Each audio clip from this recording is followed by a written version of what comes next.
and looks really down. On his face, there was a frown. He had a cake, but he didn't care. And although it was his birthday, he said, "Life's not fair." Thank you, Mom. "You're welcome, sweetie. Are you okay?" Yeah, I'm fine.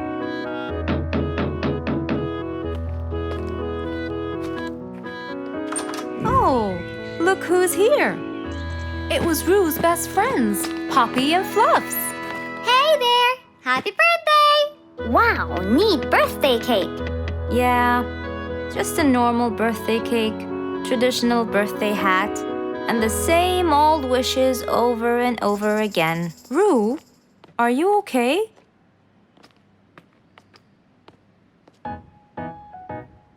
Bad timing, huh? He looks sad. I know, but the cake is still here. Oh, stop it. We have to help him feel better. It's his special day. A little bite won't hurt. Oh, sure, the cake won't hurt. But what about my fist? Fine, fine. What do you have in mind? Let's go.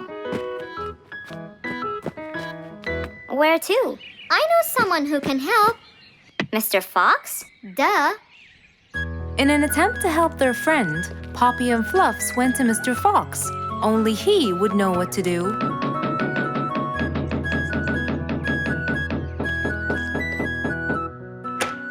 Hey, Carrots. Do you have any lemonade, Mr. Fox? I stopped apologizing for his behavior long ago. You know, Fluffs, he's just Fluffs. It's okay. Come in. Are you sure it's all right? Positive. It's always the right time. It's Rue's birthday, and he's pouting. He's bored with the same birthday routine every year. So we want to make him something different this year. Can you help us? Yeah. Unbelievable. You'd think I'm quite believable if you tasted this lemonade. It's awesome. Any ideas, Mr. Fox? What do you guys say? I help you throw him an extraordinary party with a magic show. A magic show?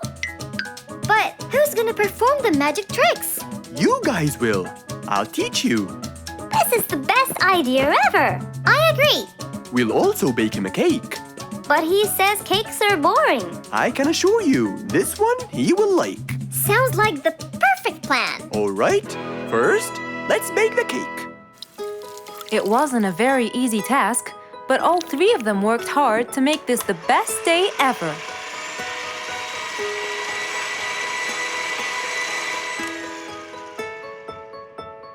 This is the coolest birthday cake ever. Now for the magic tricks. We need a bottle of water left in the freezer for around 2 hours and a plate full of ice. We'll also need some food coloring and soda. I'll get the color blue. I'll get the green and the yellow. And I think I'll get the red. We are all set now, I think. Not yet. What else do we need? Invisible ink. Huh? Fluffs and I will pour it over everything, including ourselves. And you, Pops, will give Rue this magic glitter. When he sprinkles it, everything will become visible. Cool. Let's go.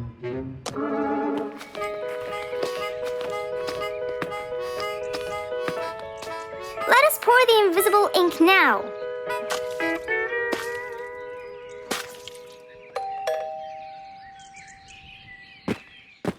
Hey, Rue. Hey, What are you doing? just sitting here, bored.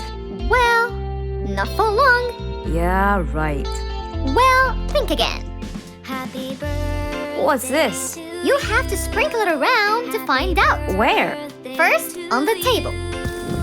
Wow! How did you do that? It's a donut cake! Now try sprinkling all around. This is impossible! It's the coolest thing ever! It's not over yet. Happy birthday, happy birthday, happy birthday to you. I can't believe you guys did all this for me! All thanks to Mr. Fox. He was a great help. I can't believe you guys! Thanks! That's what friends are for. Mom, come and see! What wonderful friends you have, Rue. Yeah, I think so too. Because of his friends, Rue's birthday was extra nice. One celebration was not enough, so they celebrated twice.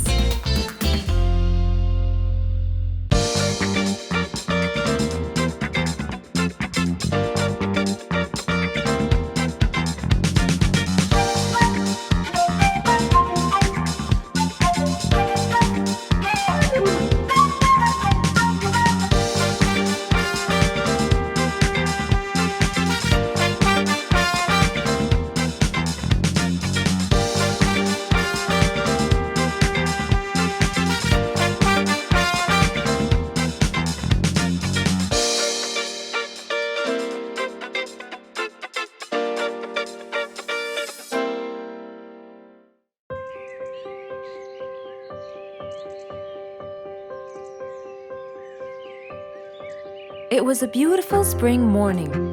The sun was shining brightly. The sound of the birds woke Mr. Fox up.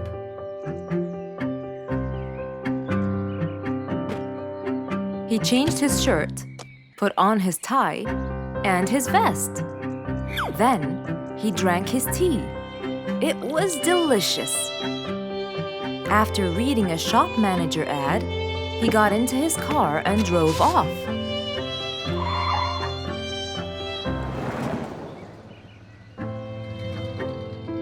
Meanwhile, little Bingo Monkey was riding his bike through the jungle. He was having loads of fun, but suddenly the bike slipped and little Bingo fell off.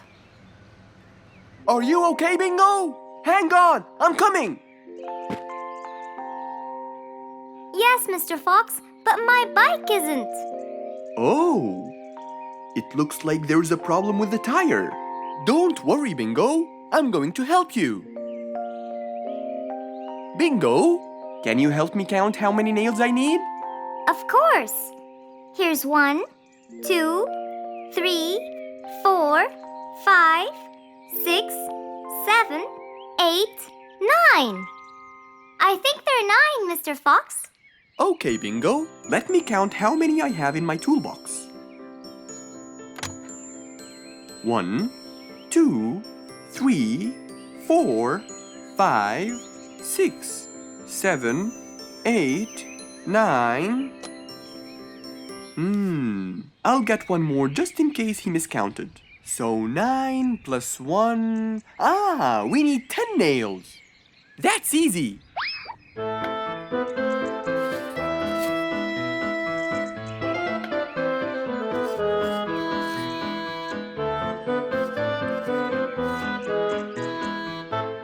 Okay, Bingo. It's all done. Thank you so much, Mr. Fox. You've helped me a lot.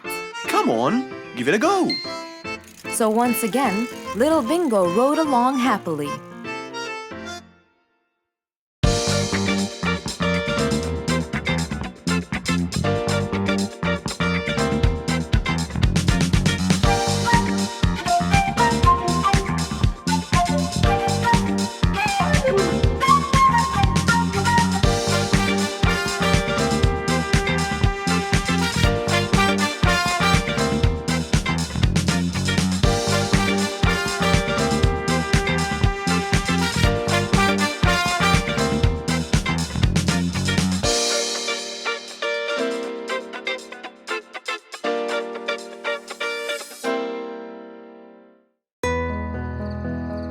One nice spring night, Mr. Fox was sitting in his balcony, relaxing and drinking his favorite juice, when suddenly the phone rang.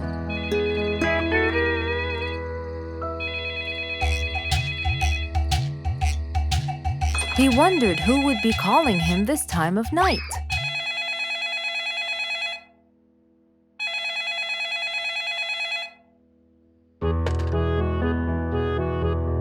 Hello, who is it? Mr. Fox, it's Rorik. Your Majesty, how may I help you? Well, Mr. Fox, I'd like you to come to my house early in the morning to discuss something urgent. Of course, I'll be there. After he hung up the phone, Mr. Fox went to sleep. He was supposed to wake up early, He wouldn't want to miss his appointment with the king.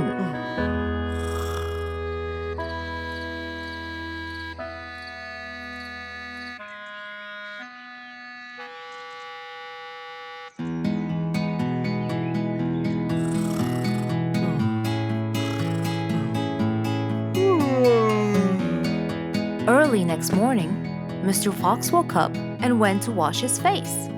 After that, he got dressed and was all ready for his appointment with the king. He got into his car and drove off.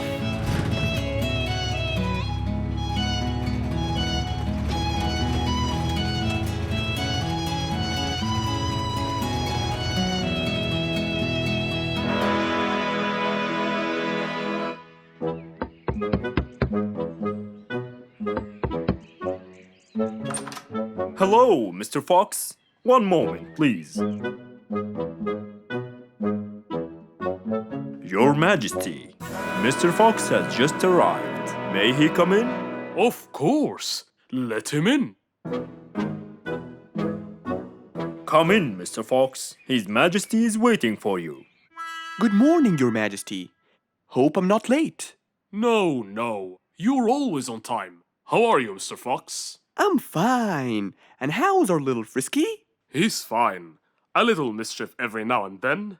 You can never get him to stay in one place.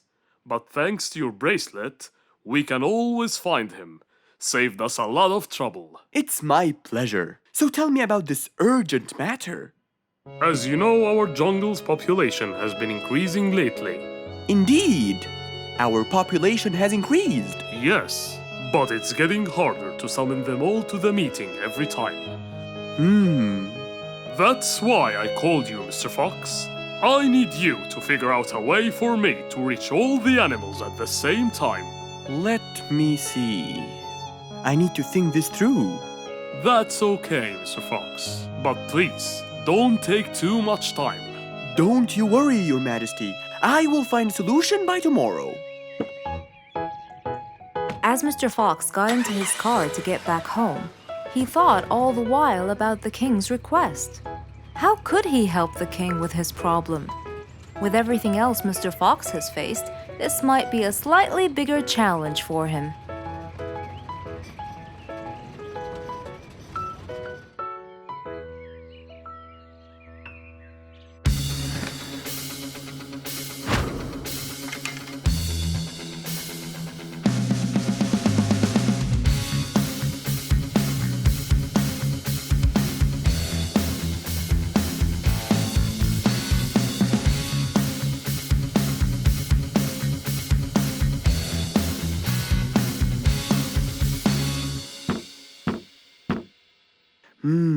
This is more challenging than I thought. Maybe a short break will help. Mr. Fox went back to his house and sat on his sofa. Since he can't think anymore about the king's request, he thought it would be great just to relax and watch his favorite TV show. Everything was peaceful and quiet. But then suddenly, I got it! Mr. Fox rushed back to his workshop. He quickly designed a new device. He carried the new device to his car, and off he went to King Rorik's place.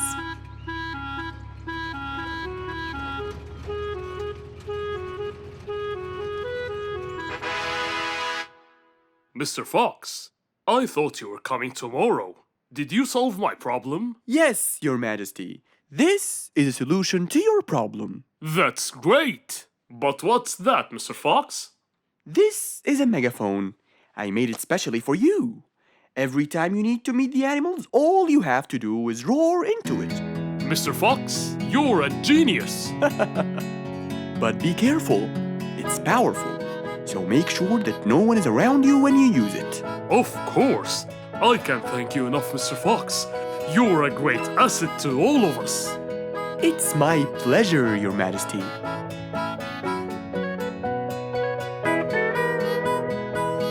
Goodbye, Mr. Fox.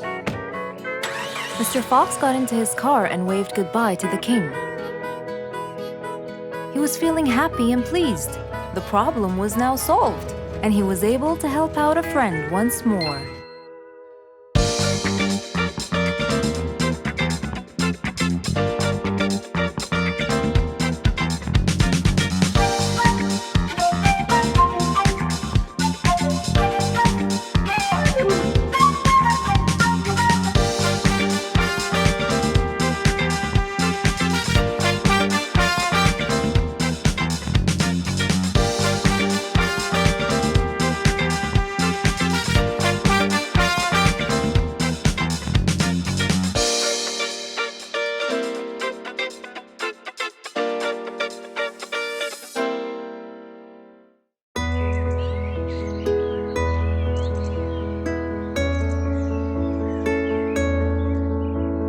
One cold morning, while everyone was shivering in their houses, Mr. Fox woke up and went to watch his favorite team play.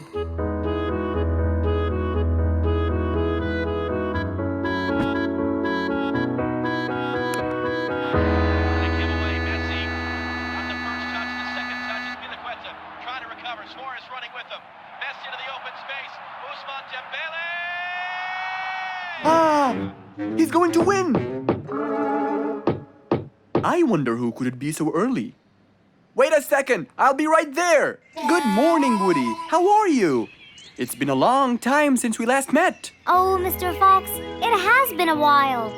Tell me, have you finished building Nate's ship? Yes, Mr. Fox, I used teak and bamboo. Nate liked it a lot. He took it out on a trip. He and his friends had so much fun. Great! Mr. Fox, I noticed how beautiful your flowers look. You take really good care of them. Of course! And you know what? I'll tell you everything I know about flowers. Really? Thank you, Mr. Fox. Come in and have a seat while we talk. Okay. Woody followed Mr. Fox inside. Feeling a little cold, he waited patiently while Mr. Fox prepared 2 nice bowls of hot soup for them both. Here you go. Thank you. It's delicious. Glad you liked it. Now tell me, what's bothering you, Woody? How did you know that something was bothering me? I know you all too well, my friend. Okay. You know, it's really nice and warm here. Yes, warm weather helps me think and relax. Well, Mr. Fox, I'm sure you know that I've been a carpenter for a long time now. Of course. And during the winter, my business blooms.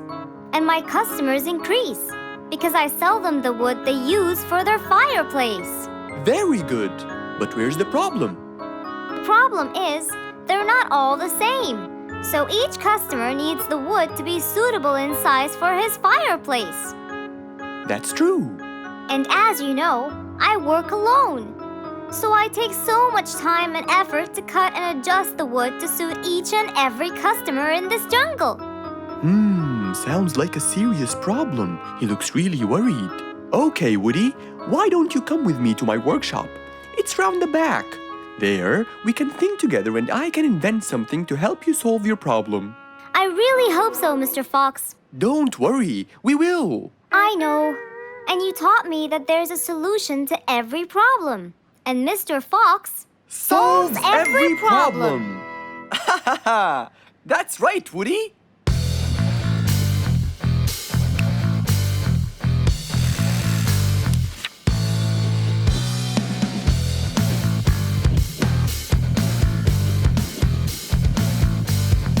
I will invent a gigantic wood-cutting machine that has the ability to choose and control the size and shape of your wood depending on what you need. What? Really? Aw, you're the best, Mr. Fox. I'm just going to need some time to build the machine. You got it, Mr. Fox. I'll go get a few things done and I'll come back. Okay, I'll see you then, Woody.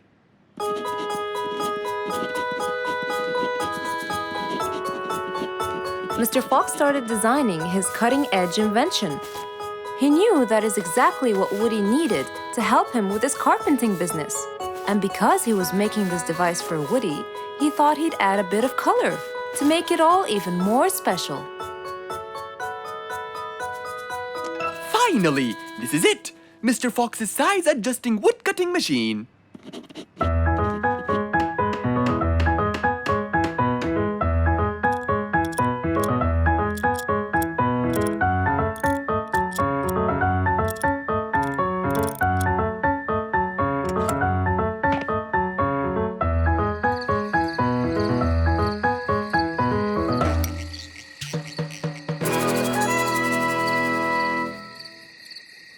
After finishing the device, Mr. Fox sat to listen to his favorite music, waiting for Woody, who came knocking on the door. Hello, Woody. You're right on time. Have you finished building the new machine for me, Mr. Fox? Of course I have. It's in my workshop. Let's go see it.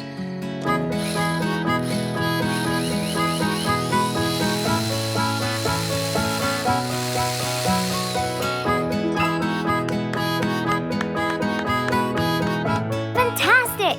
I don't know how to thank you, Mr. Fox. I'm really grateful for what you've done. Don't thank me. I only did what I had to do. I'd better be off now to cut more and more wood. Have a wonderful evening, Mr. Fox, and thank you again. Good night, Woody. See you soon.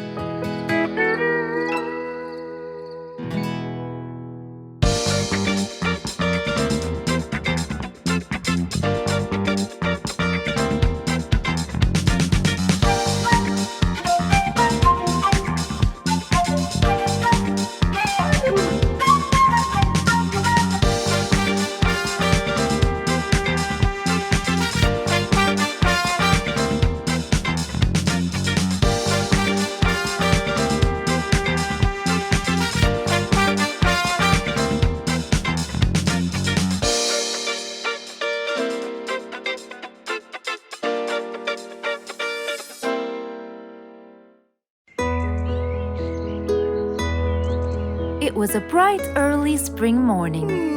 Still feeling a little sleepy, Mr. Fox opened his eyes and got out of bed.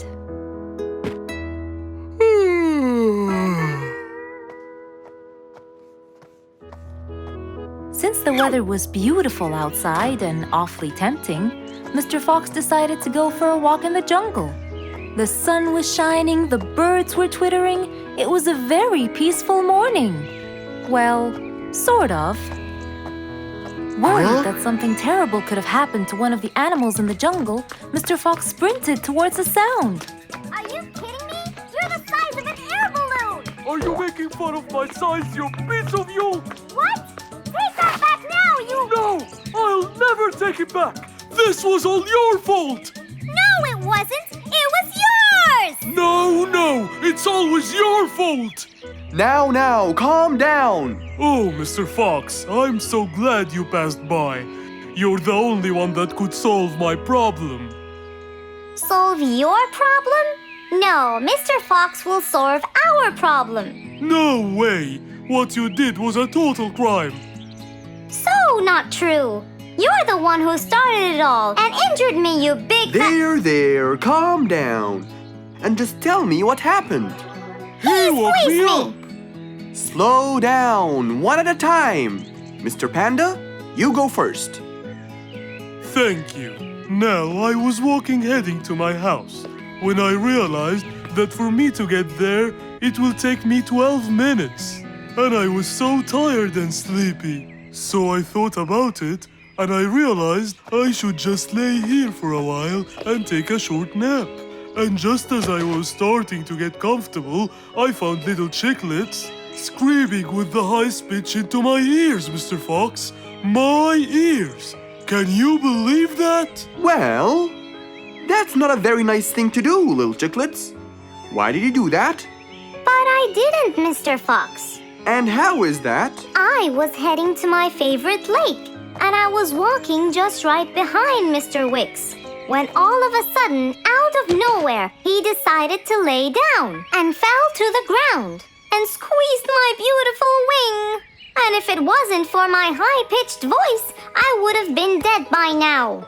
Well, that was pretty dangerous, Mr. Wicks. What should I do, Mr. Fox? I was really tired and I needed my nap. So I took it. What should a panda do to take his nap? Can't you just wait till you reach your own house? Or at least look behind you before you decide to fall down? My house is 12 minutes away, and all the walking had already stolen away all my energy. I had to take a nap to recharge. I can't keep on walking forever. Then look behind you or sleep next to a tree or something. Why don't you watch where you're stepping? It was a very troubling matter indeed. The little chick almost got crushed. But Mr. Wicks didn't mean it. He was just so tired that he fell asleep. Right? Mr. Wicks, answer me. Did you intend to squeeze little chicklet's wings? Of course I didn't. Were you aware that you were going to take a nap in the middle of the road? Actually, I vividly remember. I walked to the tree side first, but when I woke up, I found myself in the middle of the road. How many naps do you need per day? From 5 to 7, I would say. Did you take a nap before you decided to head home? Of course. Do you usually nap in between? Not always, but today I went so far from my house. I tried to hurry to nap at home, but you know, I'm too slow. Say no more. I now know the answer. Really? Yes. Worry no more, little chicklets. From now on, Mr. Wicks will always nap at his own house. Just a second. Aha! There it is! Is that what they call caffeine? My, I didn't think it was that huge. No. It's something even better. Better than caffeine? And chocolates too.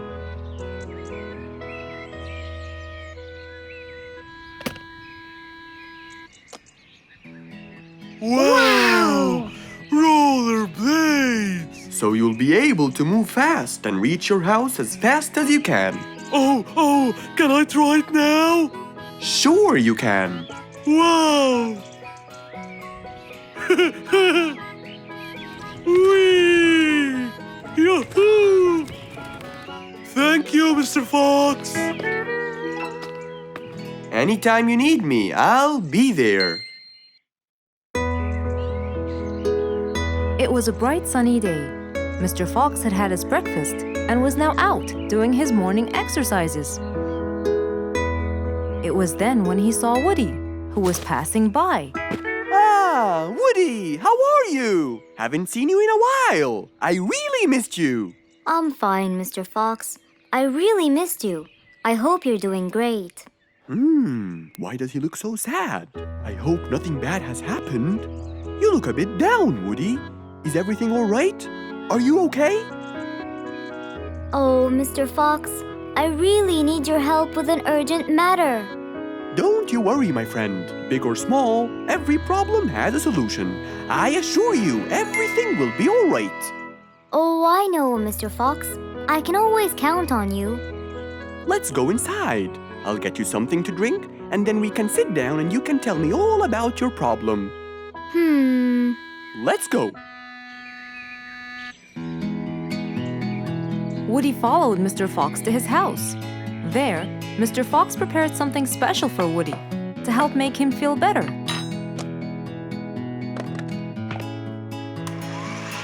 I made you some fresh orange juice.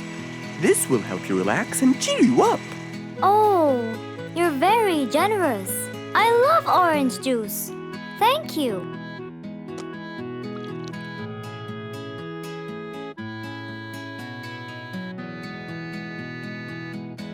Mr. Fox, I'm really sorry to bother you over and over again, but I had no choice. Oh, no worries, my friend. You know, Mr. Fox, I'm the jungle carpenter.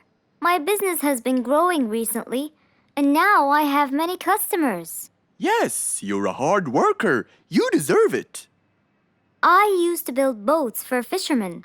I got famous for my skills, especially after I built Nate the fisherman the boat of his dreams. He went and told everyone in the jungle about it. They overwhelmed me with requests. That's fantastic. I'm really glad to hear that. But Nate came to me yesterday and asked if I could build him a ship. One big enough for him and all his friends, as he is planning to go on a fishing trip. It's for a special trip, he said. Yes, I've heard about that. Well, the problem is, I've never built a ship before, and I have no clue what kind of wood I'm supposed to use. I don't know what to do. How will I build him the ship he needs without the proper wood? Will you help me, Mr. Fox? Whoa, that's a serious problem. I'm gonna have to look through my books. Well, you're never too old to learn something new. I could use some time. I'll call you as soon as I find a solution. I will be waiting for your call. I know you'll be able to help me, Mr. Fox. After Woody left, Mr. Fox started his researches on shipbuilding.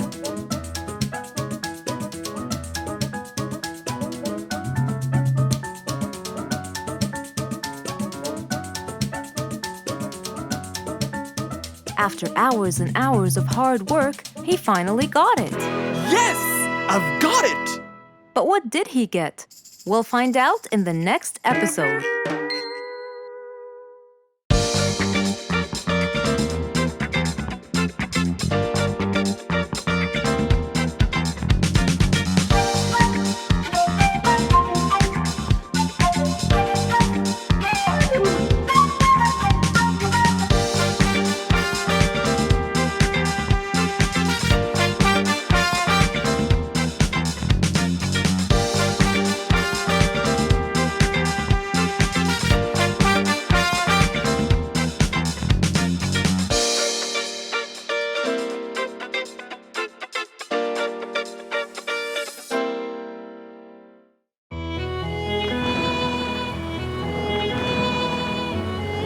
One day, the mighty eagle flew to his nest. All he wanted to do was rest. He felt bitter, he felt cold. He was really getting old. He knew he needed someplace new. So, off to Mr. Fox he flew.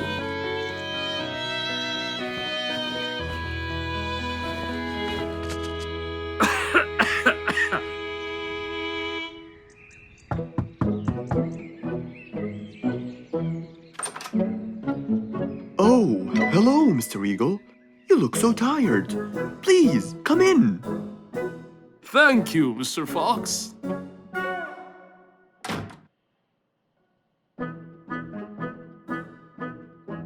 Now tell me, how may I help you?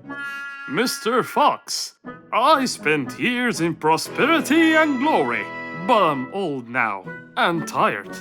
I can't live out there alone in that cold weather. Where do you live, Mr. Eagle? By the mountain top. I see. The wind is strong there. I bet you catch a flu every now and then.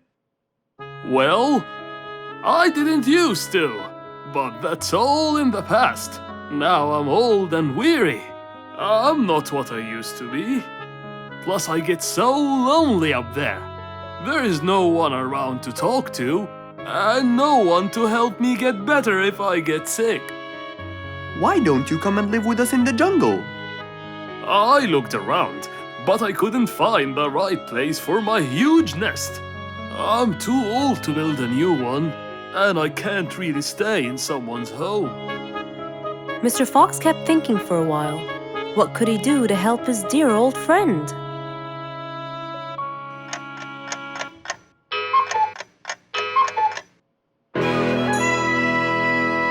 I got it. I think I can help you build a new house. Have no worries.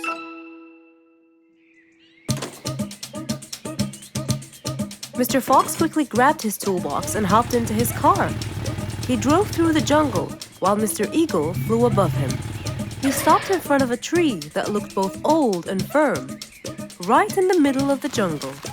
Lots of animals and birds lived around here. What a beautiful place, Mr. Fox. Wait till you see what I have in mind for you. Mr. Fox started to work. He put a ladder against the tree and counted the steps up. 1, 2, 3, 4, 5, 6, 7, 8, 9, and 10. When he reached the tree branches, he opened his toolbox and took out some wooden plates. Then he started putting them together. All I need now is some nails to make sure everything would be A-OK.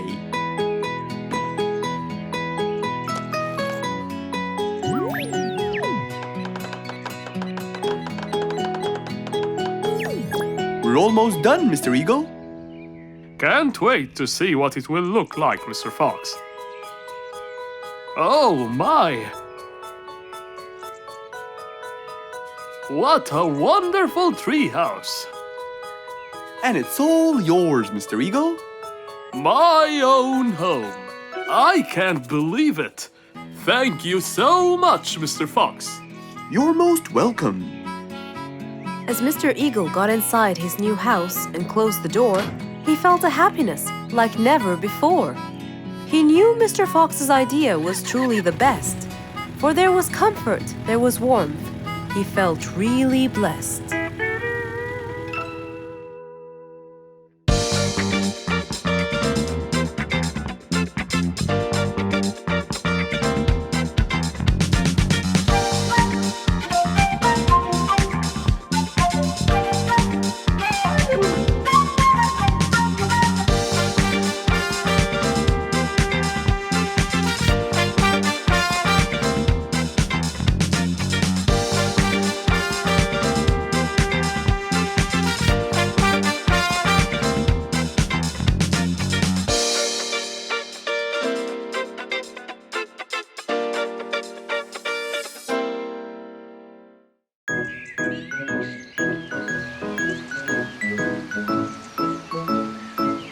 It was a beautiful Saturday morning. Since the sun was shining and the weather was nice, Mr. Fox thought it was perfect for morning exercise.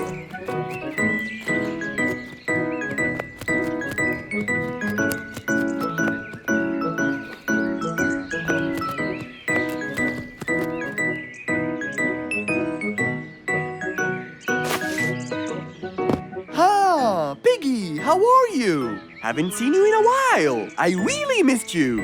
I'm fine, Mr. Fox. I really missed you too. I hope you're doing great. Why does he look so sad? I hope nothing bad has happened. You look a bit down, Piggy. Is everything all right? Are you okay? Oh, Mr. Fox, I really need your help with an urgent matter. Don't you worry, my friend. Big or small, every problem has a solution. I assure you, everything will be all right. Oh, I know, Mr. Fox. I can always count on you. Let's go to my house. I'll get you something to drink, and then we can sit down and you can tell me all about your problem. Let's go. With that said, both of them headed off to Mr. Fox's house. So, Piggy, tell me what's the problem? I keep trying to grow a plant in my garden, but it keeps dying. Do you give the plant enough water? Yes, every day. Well, how about the sun? Do you keep it in an open, sunny area? Yes, I do. I plant it in my garden. Looks like I'll have to come with you to find out what the problem is. Wait here for a moment, please. So, without further delay, Mr. Fox changed his clothes and got ready. Then, they both got into the car and drove off to Piggy's house.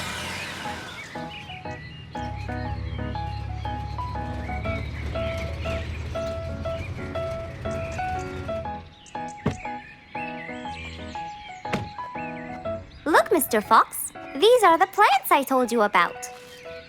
Little Piggy, the plant you're trying to grow is ivy. And ivy likes to grow on something firm, like a gate or a wall. That's how they grow so tall. Ivy?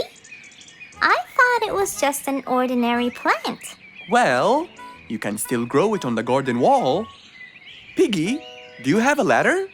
Yes, Mr. Fox, over there. Okay, come with me. Hand me the drill, please.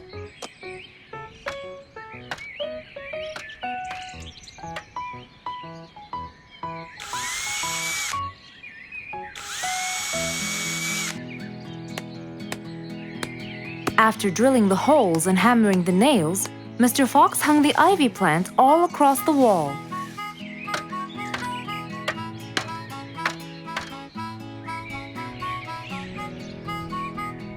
Now, when the ivy grows, it will find this wire to hold on to.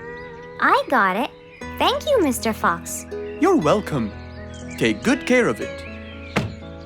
After saving the plant and helping his friend, Mr. Fox took off. And that, my friends, was the end.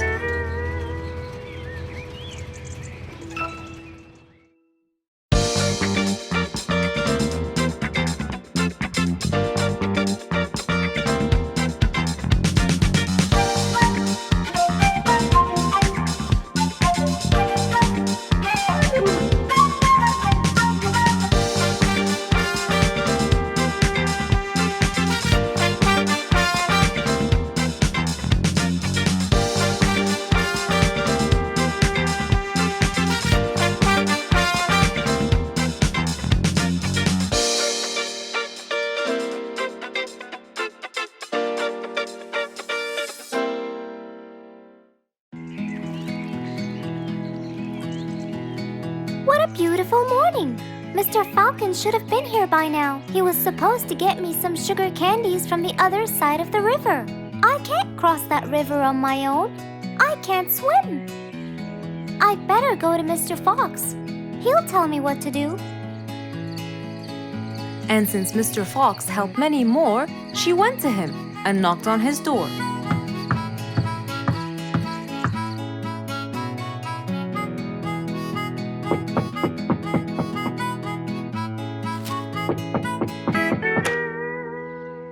Who's there?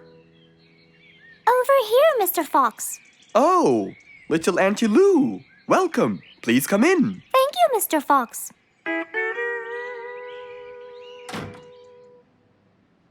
What can I do for you?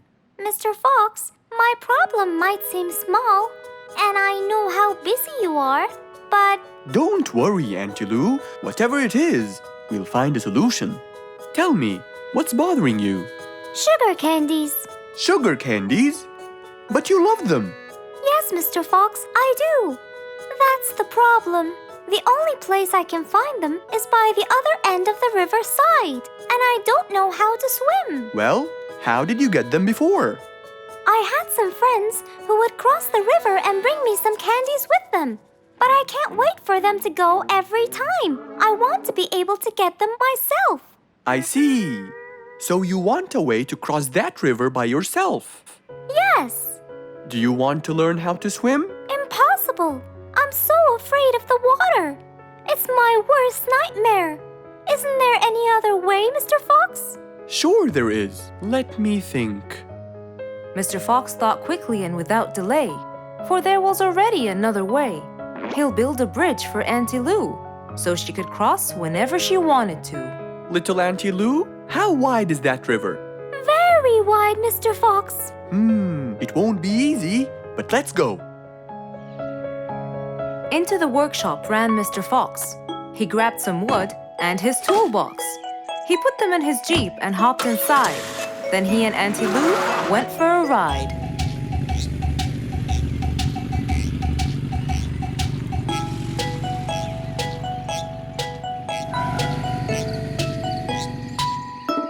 Little Auntie Lou, that's not a very wide river. But it is to me, Mr. Fox. You're only saying that because you're too big. Maybe you're right. Little Auntie Lou, let's get started.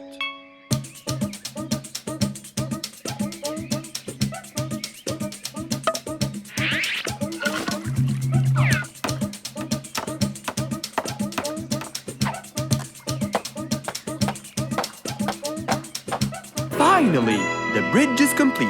Mr. Fox, that's exactly what I wanted. Thank you so much. I'd better be on my way to collect the sugar candies. I've always dreamed of this.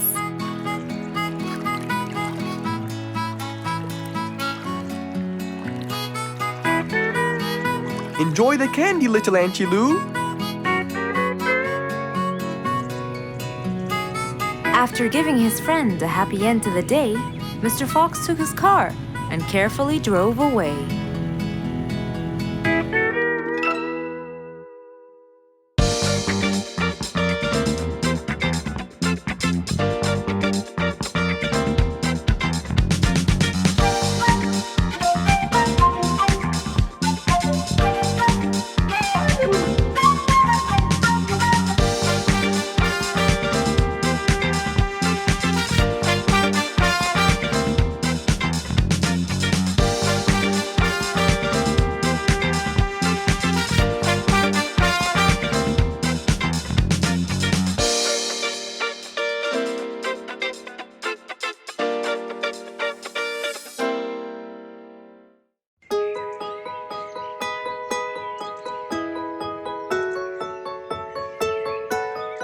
Beatrice was a little energetic bee. She wakes up early, eats her breakfast, and checks on her honey. Then she goes out to collect some nectar. That smells great. I'll take some from here. Wow, that looks fresh. Here's my favorite type. And so, she went collecting all the nectar she needed, and when she was all done, she went back home. But as Beatrice came closer and closer, she could see that someone had been to the hive. Oh no! My honey! It's all gone! Who could have done this? Beatrice looked right and left, but no one was there. Sadly weeping with grief, she went to the place where she might find relief. Oh, Beatrice! How have you been? Mr. Fox! Beatrice, what happened? Someone stole my honey and destroyed my hive! Who would do such a horrible thing? I have no idea! I was out collecting nectar, and when I came back, I found... Calm down now, calm down. I don't know what I should do! Mr. Fox felt sorry for Beatrice. He kept thinking of a way to prevent this from happening again. Aha! I got it! You know who did this? No, but I can prevent this from happening again. Really? Really? Come with me. At once, Mr. Fox ran to his workshop. He grabbed some steel, some wooden plates, and his toolbox. He then hopped into his car with Beatrice by his side and drove away.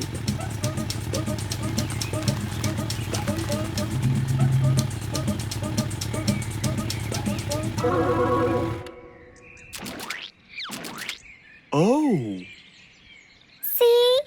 I told you. It's a complete disaster. you were right. But don't worry, everything will be okay now.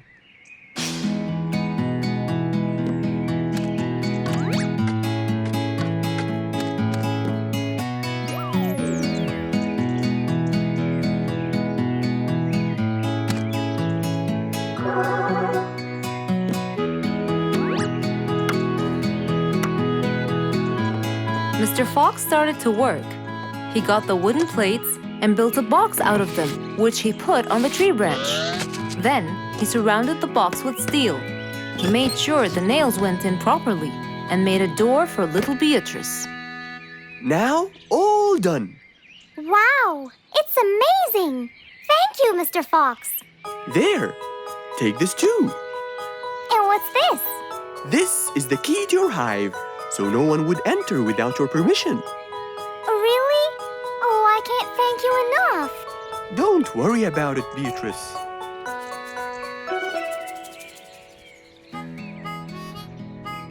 Here, Mr. Fox. This is for you. What's this? It's one of my delicious honey jars. It's the best kind I've got. Oh, you didn't have to. Well, thank you, Beatrice. And as Mr. Fox drove away, he thought that this was the perfect end to the day.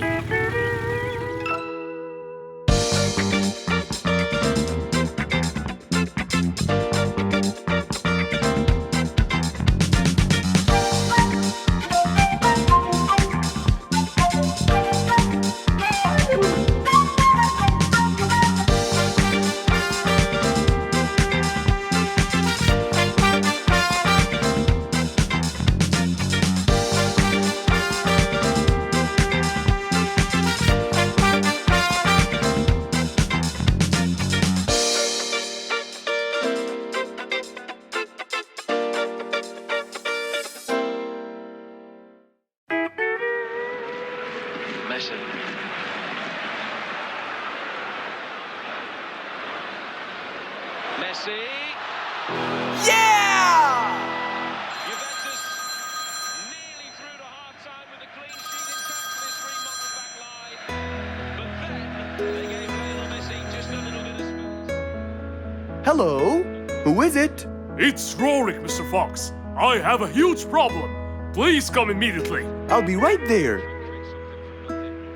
Okay, I'll bring my tools.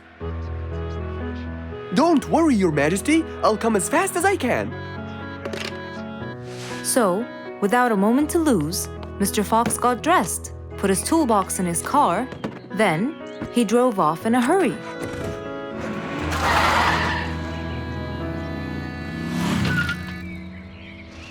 Meanwhile, Mr. Sleeperson was taking a drive through the jungle. Ah, Mr. Sleeperson. Hope he's not sleeping while driving.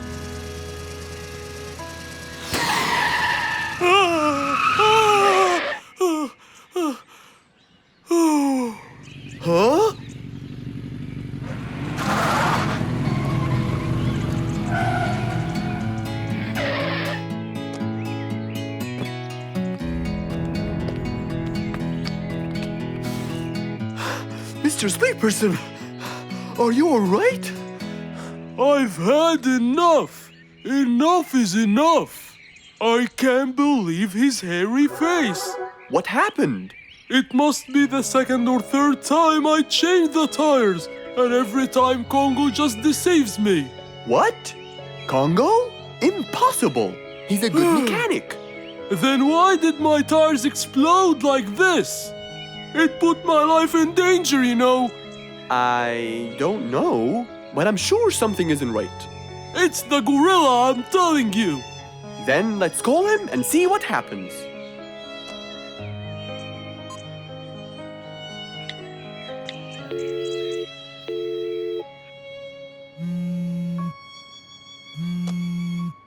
Hello, Mr. Fox. Hello, Congo. Is everything okay? Actually, we need you to be here right away. Sure. Where exactly are you? Route 65. Please hurry, Congo. We'll be waiting for you. I'll be right there.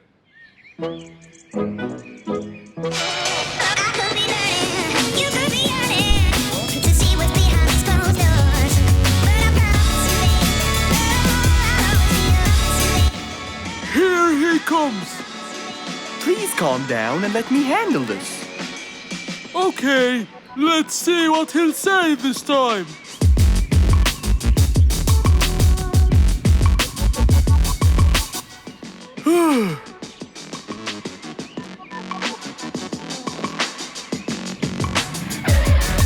Hello, Mr. Fox.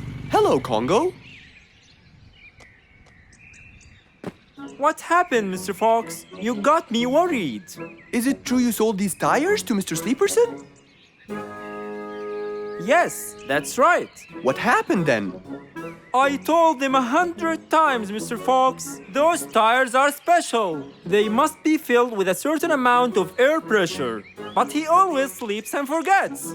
Ah, so that's why. You see, Mr. Sleeper, huh? He's sleeping again. Hopeless case. While Mr. Sleeperson slept, Mr. Fox helped Congo change the tire. All done. Thank you, Congo. Anytime, Mr. Fox. How will you wake him up? Leave it to me. Okay, goodbye. We're done! What? Congo came and fixed everything. He's telling you that you should always check the air pressure in all your tires. That's it? Yes. Okay, thank you, Mr. Fox. Sure. Please take care. And don't forget. I won't, I promise. After waving goodbye, Mr. Sleeperson took off to where he was headed. And as for Mr. Fox, he drove off too. But to where, I wonder? Do you guys remember?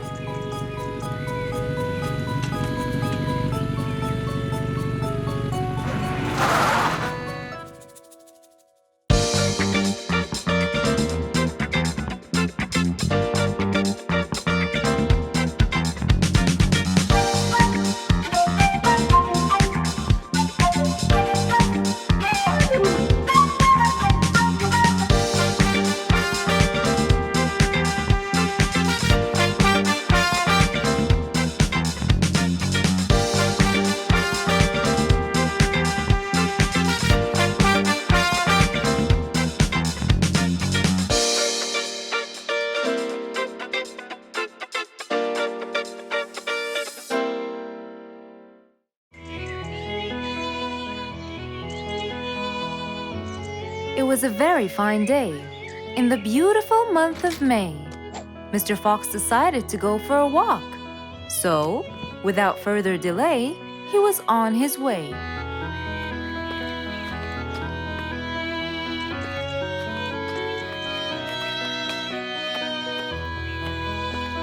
While Mr. Fox was walking, enjoying the sun and the trees, he heard a quarrel at a distance and someone saying, Stop!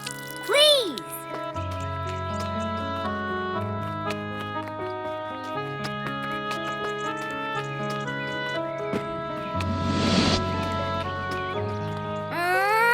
What?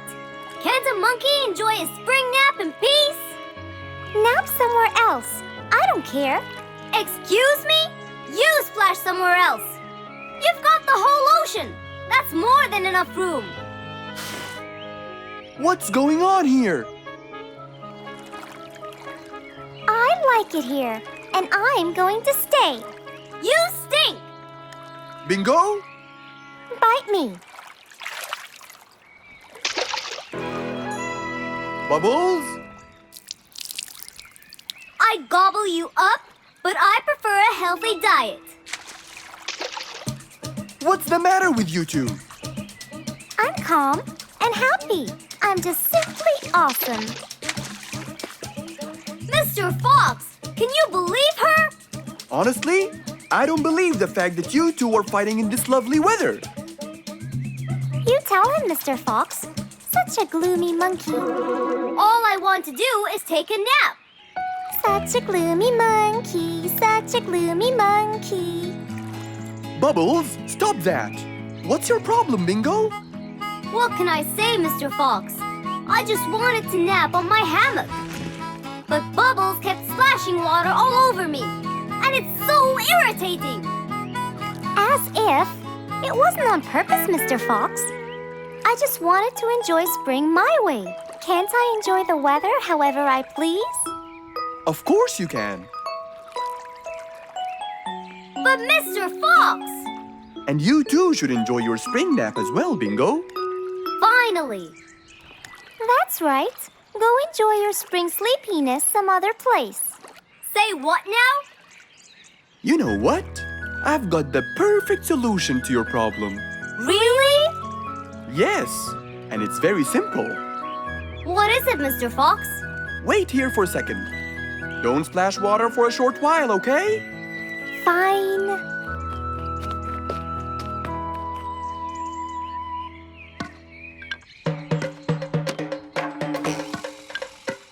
The hammock was very close to the lake.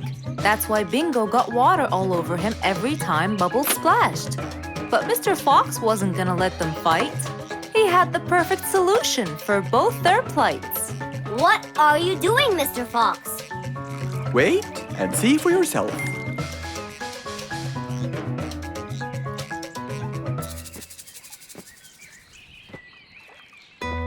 Let's see. First, we'll untie the hammock. 1, 2, 3, 4, 5. Now, we'll go a few more steps up and tie the hammock again. Here's good. There you go. Try it now, Bingo.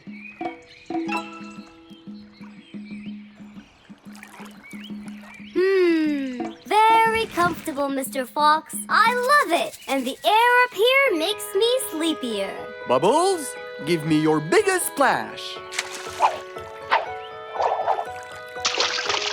Whoa! Ha ha ha ha ha. Whoops. Sorry, Mr. Fox.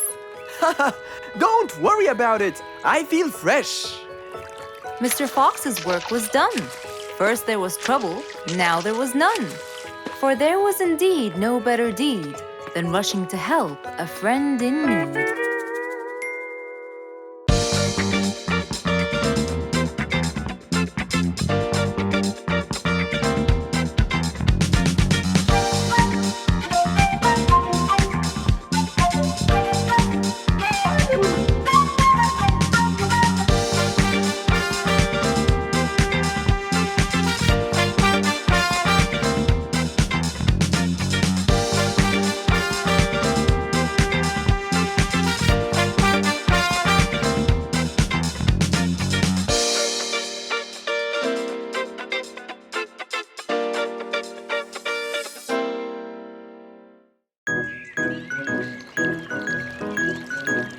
It was a nice warm autumn day.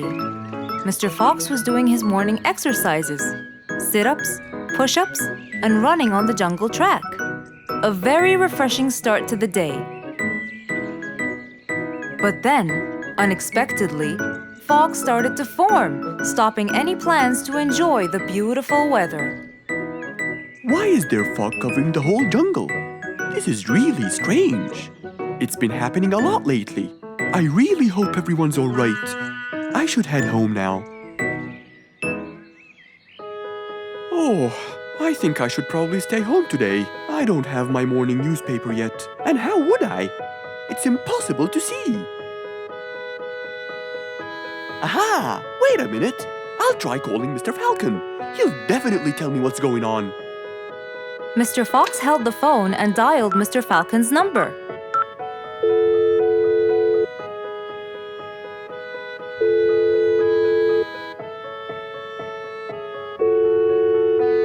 Oddly enough, there was no answer. I guess he's not home.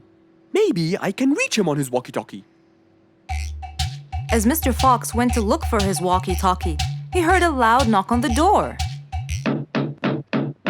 Huh? I thought everyone stayed home in this weather. Who could it be? Puzzled, Mr. Fox went to open the door. He was taken by surprise. It was Jack the horse. He stood there holding a briefcase and looking smart. Jack was a very busy business horse. He was always rushing to keep a tight schedule. But today, something seemed off. He looked like something was bothering him. Oh, Jack! What a nice surprise! It's been a long time since we met. How have you been? Come in. Thank you, Mr. Fox. But I don't want to waste any more time. I'm on a very tight schedule. Of course. Can I bring you... I don't have time. I just needed to talk to you urgently, Mr. Fox. Have a seat, please. And as you know, time is money. Wait. Hold on. First, tell me how you managed to get here in this bad weather. There's no time. I'm so busy, and I need your help with something important. All right, tell me what's the matter. Well, it all started last week. After long and weary negotiations, I won a bid for a gold mine located in the eastern part. Long story short, a gold mine obviously contains gold. But no matter how hard I looked, I found nothing but dirt. I was really frustrated. I was disappointed. And I knew that buying the mine was a mistake. What do you think, Mr. Fox? That's really strange. That mine is widely famous for its gold. I have an idea. We go there now and see what we can do. But wait here for a second. I need to bring something that will help us. Are you sure you don't want to drink anything? Yes, thank you, Mr. Fox. But please, hurry up. You know that time is money, and I can't waste any more time. I get it. Just give me 2 minutes. Too much, Mr. Fox. So, Mr. Fox went to his room to change his clothes, trying to be quick.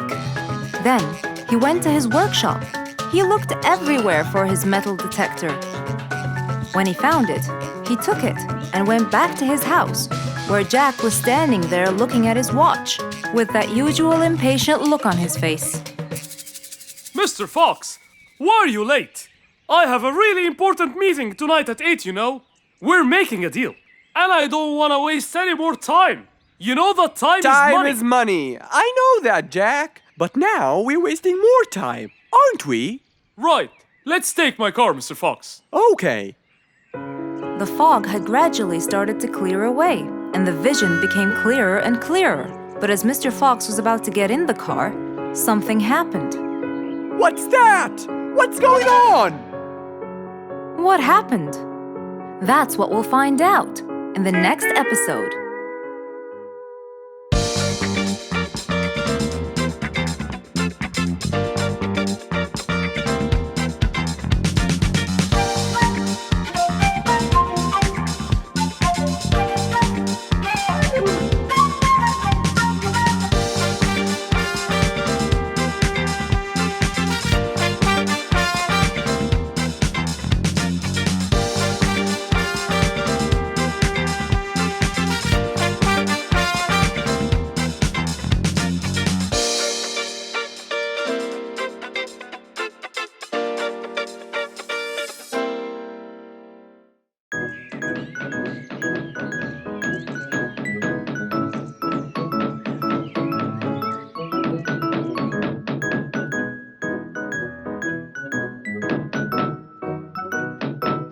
I'm coming.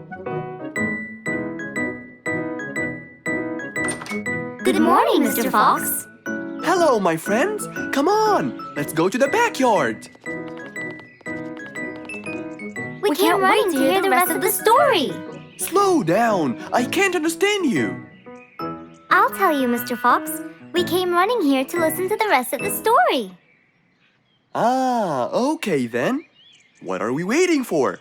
Let's start now. Mr. Dumfrey, you have no idea how much you've helped us. We're really grateful for your ears, you know. Thank you very much. I'm always honored to help everyone, sir. Wait, I sense vibration in my ears from that direction. Huh? Follow me. Here, something is definitely here. Speeder, come quickly. We'll start digging.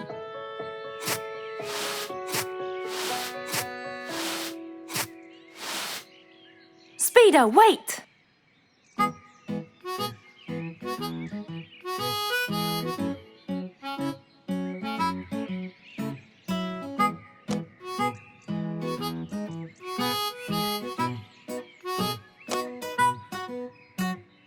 Wow! This skeleton goes back to the Mesozoic era, the Triassic period to be precise. This is so rare! Oh my, the Mesozoic era. What an extraordinary discovery. But we have to make sure. Of course we will. We still have more sites to excavate today. Are you ready, Mr. Dumfrey? No problem at all. But I'll need some juice barrels to regain my powers. Speeder, bring 3 barrels of juice for Mr. Dumfrey immediately.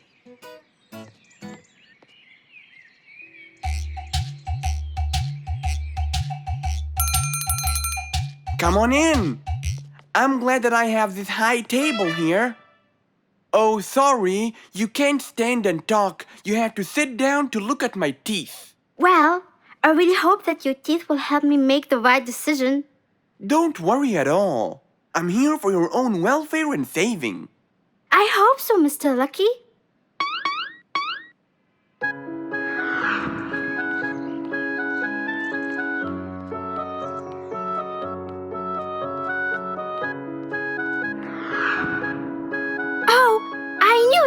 This new job won't suit me. I can't thank you enough, Mr. Lucky. You saved me from a lot of trouble. You're a very important person in our jungle. No problem. I believe I was gifted to protect and help the people. If I didn't live up to the gift, it might be taken away from me. It was nice meeting you, Mr. Lucky. I'm sure you're gonna save lots of people as you did for me.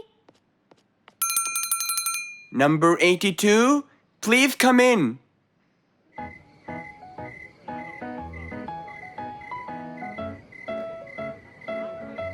Hey, why don't we go to Mr. Lucky? We need to know his final decision. I'm sorry, I can't today. Mr. Dumfrey discovered an ancient site last week, and I really want to go to the opening ceremony. They became very famous. If I want to stay in control, I have to know their weaknesses. Maybe reading about gold will uncover the facts. Hello, Fangs. Long time no see. Last time you came here, you were very young and you came with your mother to buy a book. Yeah, it was a long time ago. So you came to read, huh? Reading is very important. I read everything in this library. That's great. Now, I need a book about gold. Ah, gold. It's becoming the mainstream nowadays. A rabbit with a golden tooth and a camel with a golden ear. I think there is a relation between the two. And I think you're losing it because of all this reading. There can't be a relation between both of them. What? Nothing. I just meant that the book that I need has nothing to do with those gifts. I'm just researching about gold and its medical use. You know, for the new technology. There it is, Mr. Gold Researcher. Thank you. And since this is my first visit to the library from a long time, you'll give it to me for free, of course. Goodbye, Mr. Bear Lato. Huh? Who said it's for free? That old bear is really smart. It must be the reading that made him understand the connection between the two gifts. I think reading makes you understand a lot of stuff and gives you knowledge. Fortunately, not many people read in the jungle.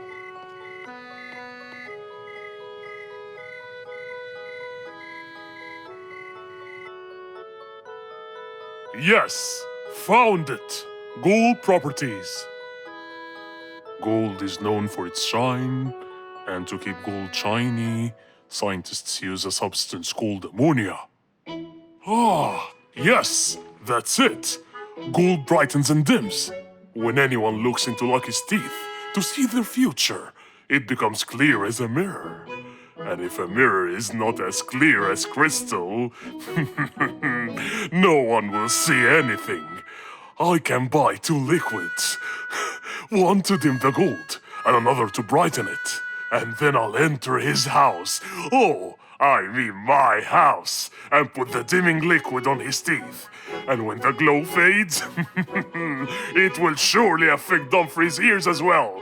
The letter said it. And I'll be in control of both powers.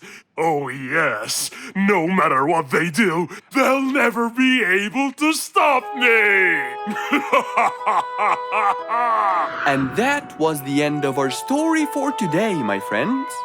We have to stop this Fangs. We can't let him just do all these evil actions.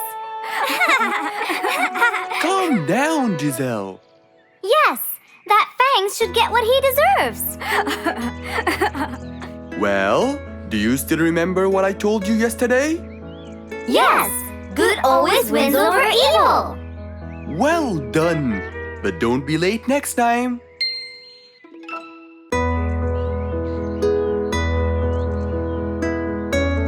One bright sunny morning, as Mr. Fox was having his morning coffee and reading his newspaper in the balcony, his phone rang.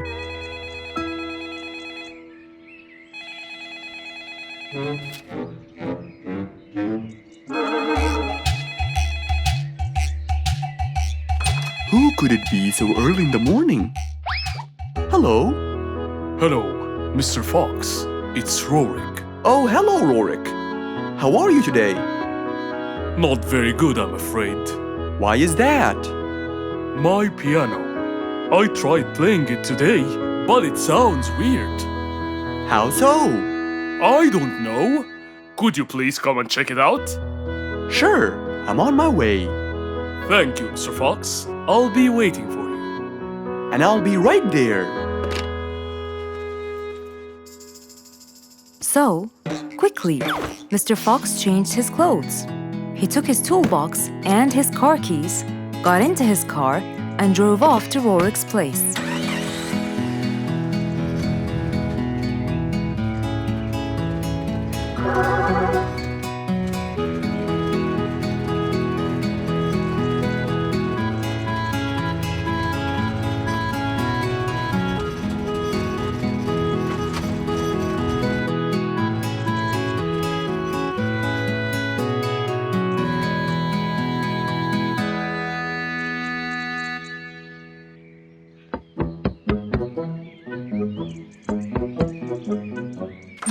Hello, Mr. Fox. One moment, please. Your Majesty, Mr. Fox has just arrived. Of course. Let him in. Come in, Mr. Fox. His Majesty is waiting for you. Good morning, Rorik. I came right away. Oh, you're here, Mr. Fox. Please help me with my piano. It's the only thing that comforts me. Don't worry, Rorik. I'll see what I can do. Mr. Fox started to check the piano. He tried playing a few notes. What is it, Mr. Fox? Is it broken? Mr. Fox, please answer me. It sounds horrible. It's not broken, Rorik. It just needs tuning. Do I have to buy a new one? No, Rorik. It's very simple. I can tune it for you. Really? Thank you, Mr. Fox. I almost had a heart attack. However, Oh no, not that word. I'm sorry, but it might take a while. Oh, it's okay. I can wait. Okay then, I'll get started. Please, Mr. Fox, do your best. It's my everything. Don't worry, it'll be good as new. Mr. Fox opened his toolbox, grabbed a few things, then started to work.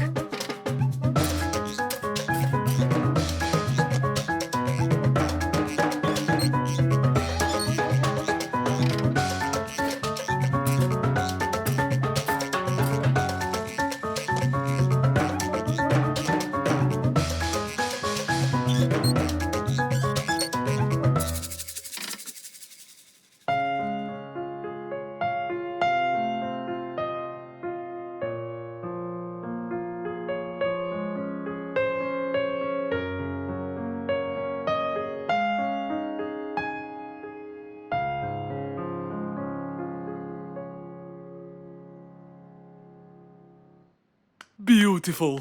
It sounds beautiful. Told you everything will be alright. I can't believe it. Thank you so much, Mr. Fox. Anytime, Rorik. And with that, Mr. Fox's work was all done. He waved goodbye and drove along happily. He had helped out a friend once more. For helping each other is everything you could ever wish for.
An autumn windy day. It was Jumbo's birthday. He was dancing and playing with his friends, hoping this day would never end.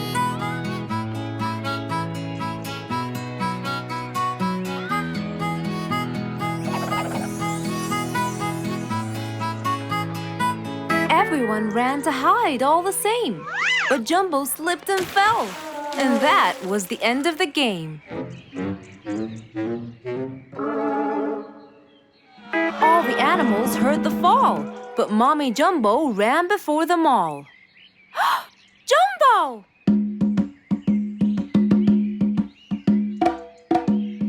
Oh, Jumbo. Combo, you have to take him to Mr. Fox immediately. So, without further delay, off to Mr. Fox's house they hurried away.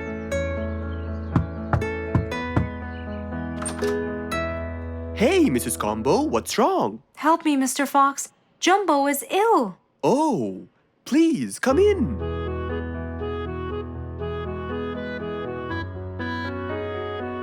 You look cold, Jumbo. I'll get you something hot to drink. Thank you, Mr. Fox.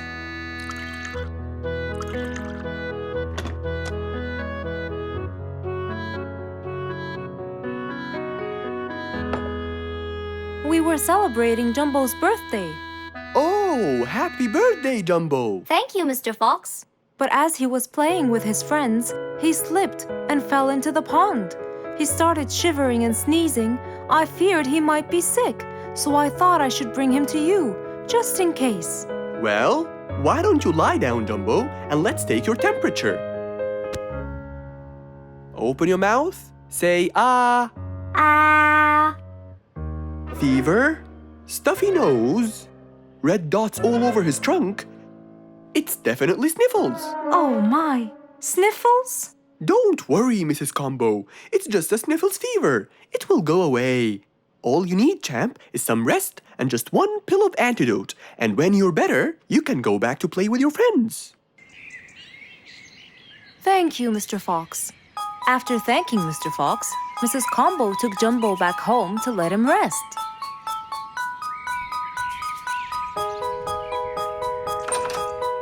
All right, Jumbo.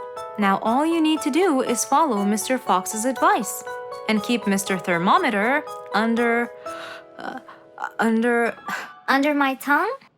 To find out if I'm all better so I can go outside and play with my friends? But first, you gotta. Keep my thermometer in my mouth? Right, son. You can count on me. Now, you'll stay put and.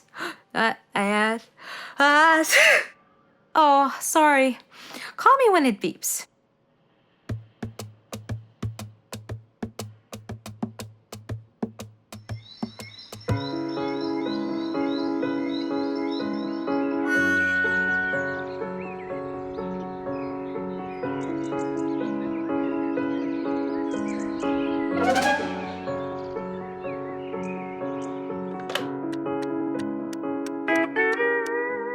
Hello, Frisky. How are you? Hi, Mr. Fox. Rue and I were playing and I'm about to win. Listen, Frisky, I'm going to visit Jumbo now and check on him. I'm sure he'd be really happy if you and Rue come with me. What do you think? Great idea, Mr. Fox. I want to check on him too. We'll meet you there. As agreed, Mr. Fox met Frisky and Roo at Jumbo's house. I'm coming.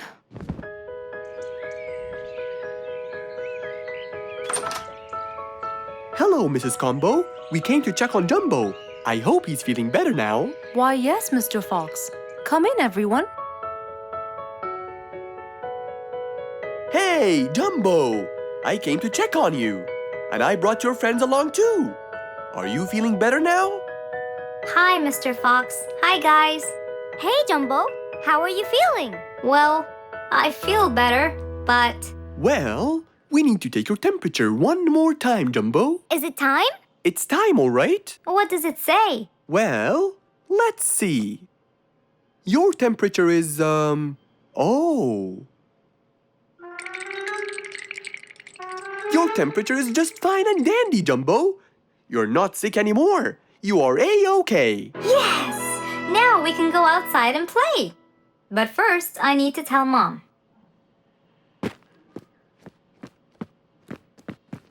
Mom? Mom? Where could she be? She's not in the kitchen. Mom! She's not in the living room. I wonder where she is. I'm here, in the bedroom. Mom? Are you okay? I think I might have caught a case of sniffles too. Don't worry, dear. I'll be fine. Now, why don't you go out and play hopscotch with your friends? I'll join you when I get better. But Mom, I won't be happy if I go to play and leave you here all by yourself. I'll be only thinking of you. So, what do you think you should do, little Jumbo? I have to sit here and take care of you, Mommy. You always take care of me when I get sick. I'll take care of you and never leave you alone. Oh, I love you more than anything in the whole wide world, Jumbo. Now it's time to take your temperature. Right, Mr. Fox? You're absolutely right, Jumbo. So rather than go out to play, by his mother's side, he decided to stay.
was past midnight.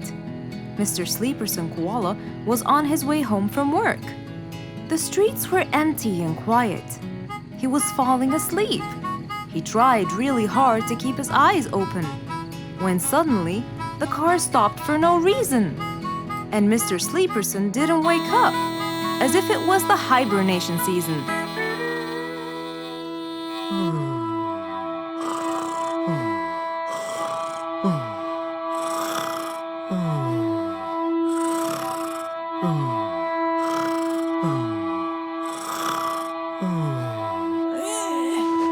What is that?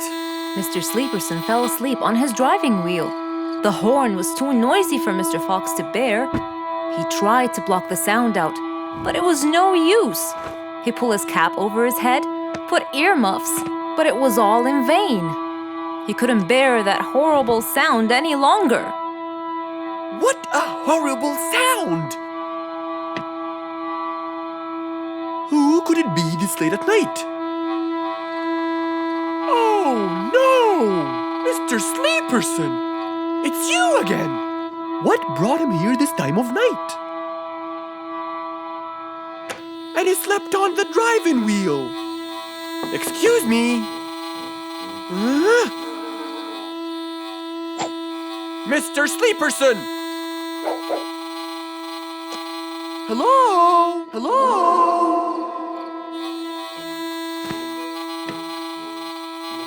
Oh, that's enough! What? Where? What time is it? It's 2 in the morning. And you fell asleep on your driving wheel in front of my house. Oh, Mr. Fox. Hello. Oh my, it's 2 a.m. Oh, you noticed? So how can I help you, Mr. Fox? Help me? Help me? You're the one in front of my house. What am I doing here? I don't know. You tell me. I was fast asleep when I woke up to that horrible sound of your noisy horn. Oops. Sorry. I must have fallen asleep while I was driving again. My bad. Never mind that. Could you please drive all the way to your own house without falling asleep or bumping your head against the horn? Oh, sure, Mr. Fox. Have a good night. Good night. But as Mr. Sleeperson tried to start the car, it wouldn't start. Huh? Oh, man! Oh, Mr. Fox, wait! Help! Now what?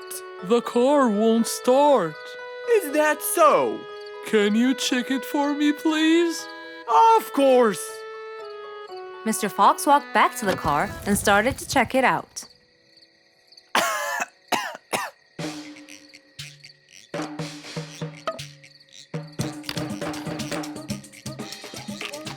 Everything seemed fine. However, when he lowered the hood cover, he found Mr. Sleeperson sleeping in the back seat. He couldn't control his anger. He banged the hood cover. But Mr. Koala was still asleep. Mr. Fox decided to hop into the front seat and try to start the car himself. Huh? Mr. Sleeperson! Your car is out of fuel! Who? Where? Your car is out of fuel! No way! What will we do now? You have to fill the tank. Okay. Mr. Sleeperson! What? Wake up! I'll fill your tank for you. I have some fuel in my house. Oh, that would be great.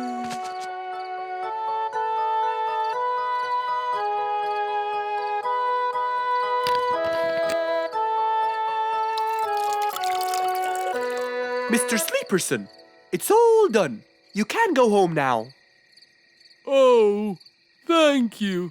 Thank you so much. You're welcome.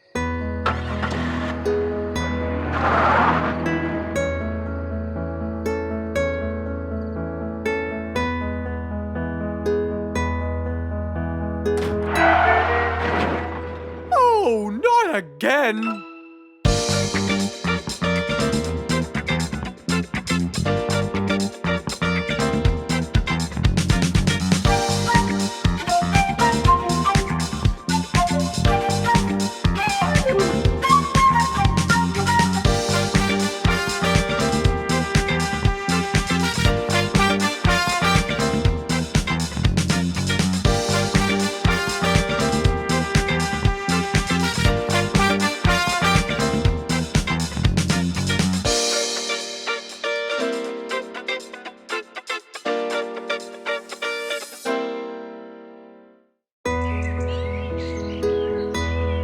Just imagine if you woke up one day and all your food was gone.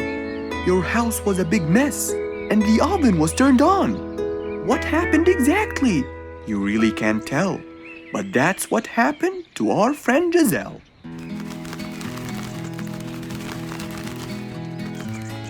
It was a lovely morning, just like all others. But when Giselle arrived, she was burdened with troubles.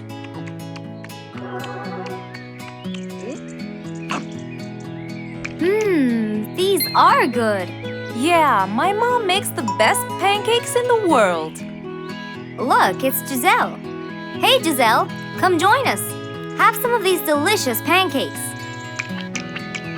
Thanks. I'm not hungry. What's wrong, Giselle? You guys, I think a thief broke into my house.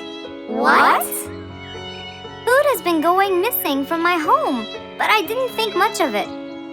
But the amount of food disappearing kept getting bigger and bigger. And yesterday, all of my food went missing. And there was a huge mess at my house. I even found the oven turned on. My house could have burned to the ground. Oh, I'm so sorry to hear that. Are you okay? This sounds really dangerous. What if this happens to my house next? Calm down. Whatever it is, I'm sure we can deal with it. Giselle, let's go to your house and check it out. And so, they left for Giselle's house. They had no idea what would be waiting for them. Oh dear, what a mess.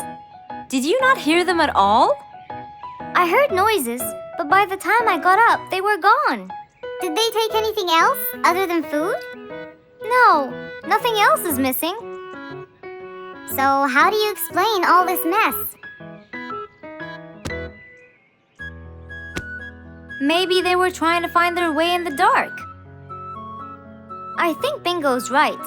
They didn't want to turn the lights on so no one would see them. Yes, but there are more important things.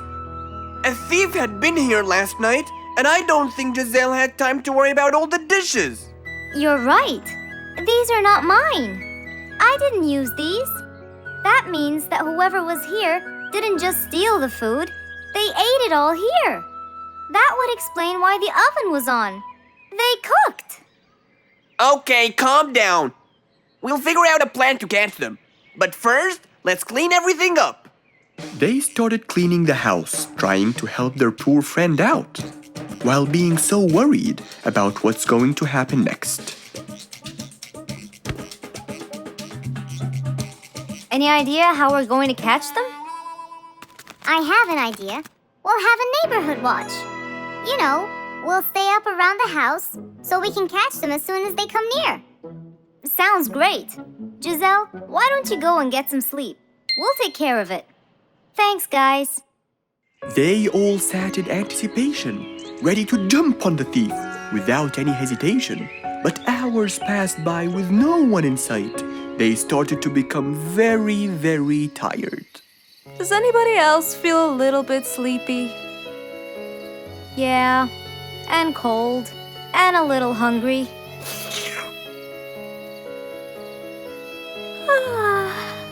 Parrot, do you see anyone from up there?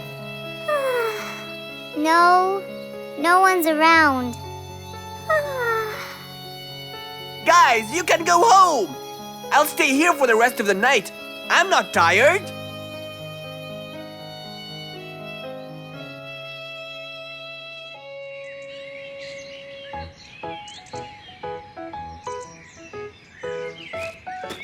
Good morning.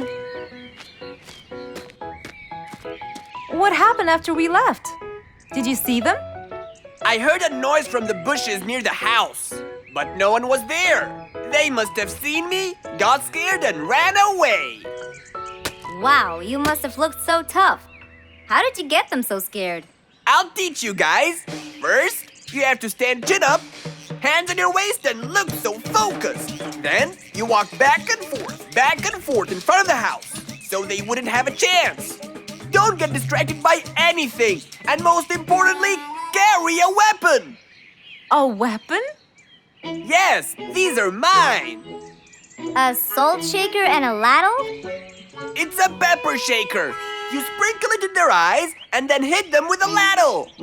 Ooh, scary. Okay, I think I got it. I'm going to be on neighborhood watch duty tonight. I'll go get ready. See you all later. And so, with a big responsibility to bear, Bingo guarded the house, steady and aware.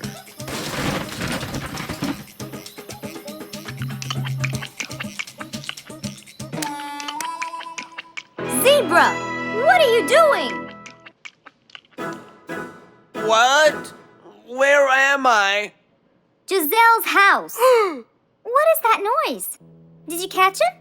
Yes, it's Zebra. He's been sleepwalking and eating all your food.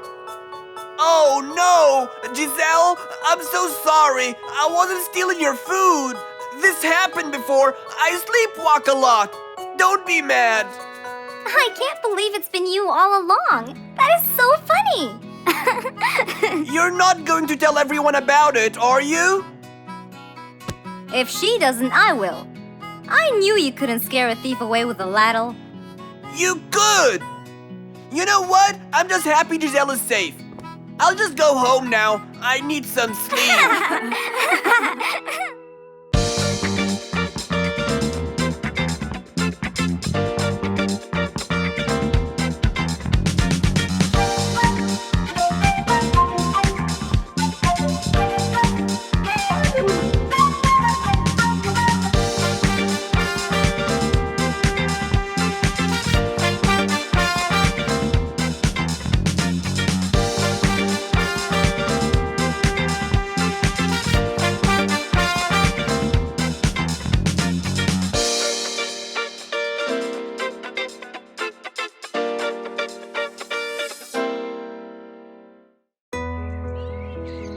Can you always count on?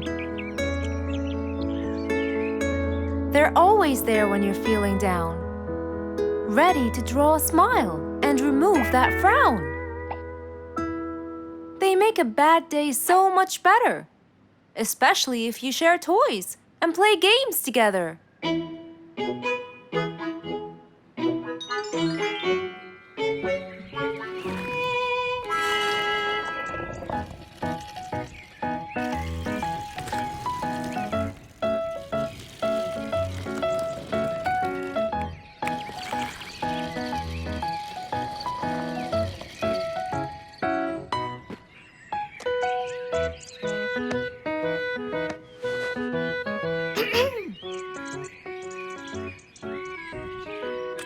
Officer Sherlock Fluffs?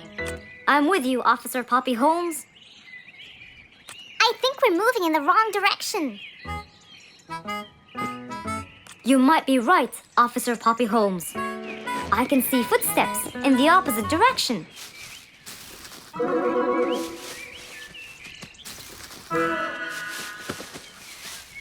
Officer Sherlock Fluffs. I think someone is after me. Run, officer! Run!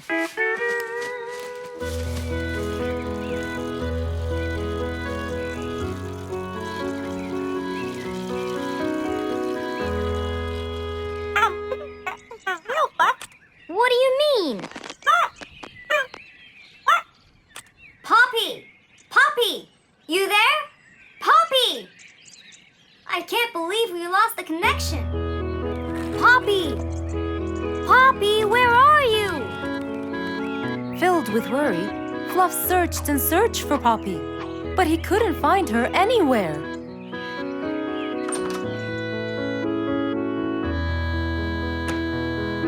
Hey there, Fluffy. What? How come you're here? I thought you'd eventually come home. What happened to your walkie-talkie? It's not working. But we just got it. I know. I was looking everywhere for you. Aw, Fluffsy, were you worried about me? Stop it. We need to fix this thing. Do you have any idea how? Hello? You're the smart one. But I'm not much into technology. You know that. At least take a look at it. I did, before you came. I got nothing, really. Should we go over to Mr. Fox? I think we should. Let me change first.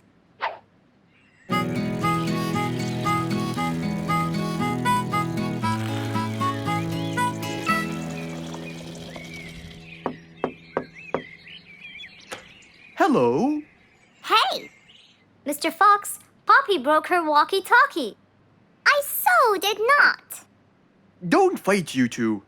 Show me your walkie-talkie. Maybe I'll be able to fix it. Here, but I promise I didn't break it. I'll go to the workshop and see what's wrong with it. Thank you, Mr. Fox. Sure. You really think I broke it? Why else would it stop working? But I didn't. Well, I kind of think you did. You're unbelievable.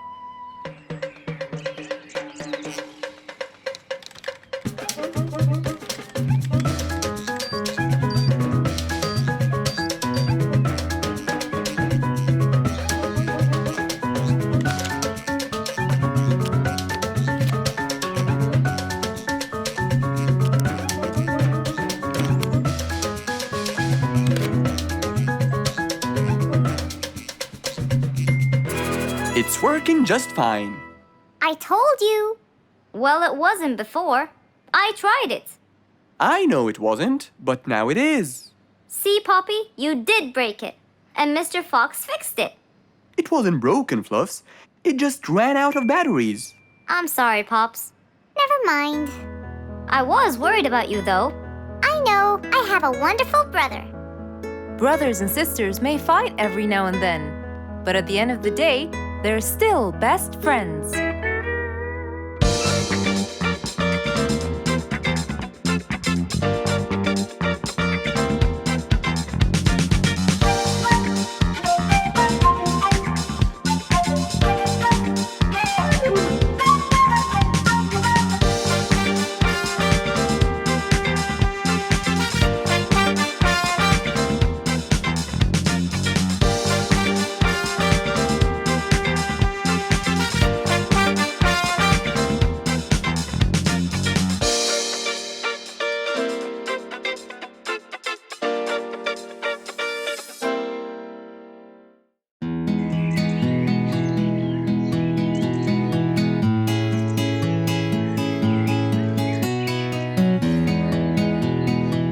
Spike the Dragon always bragged about how good he was at photography.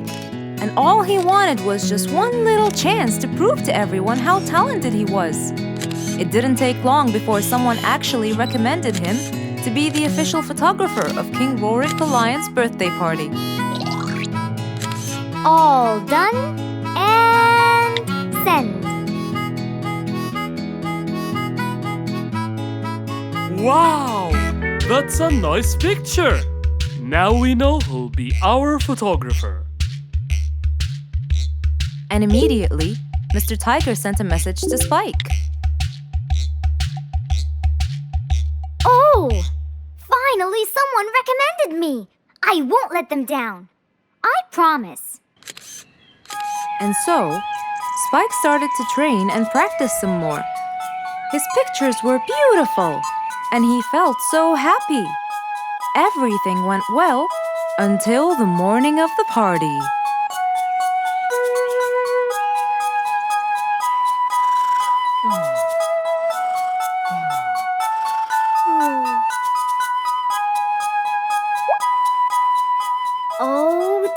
today! Finally! Maybe I should train some more.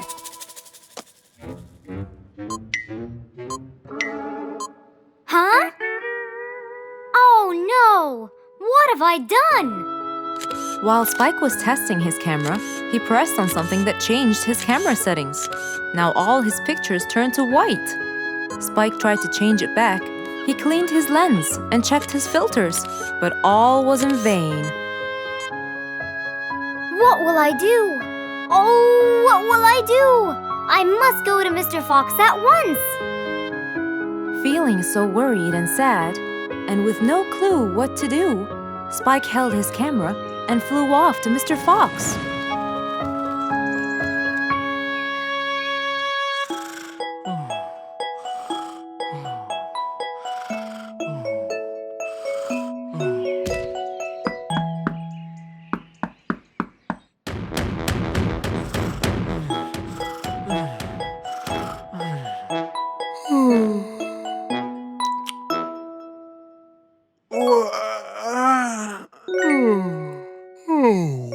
Who could it be this early?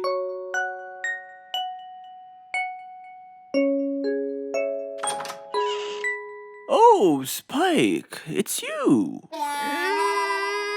Help me, Mr. Fox. My camera. Help! All white, broken. Help! Calm down, calm down. Please, come in. Spike followed Mr. Fox inside. He sat down and started to speak slowly. You know today's the king's birthday party. Yes, and you've been hired as the official photographer. Congratulations, Spike.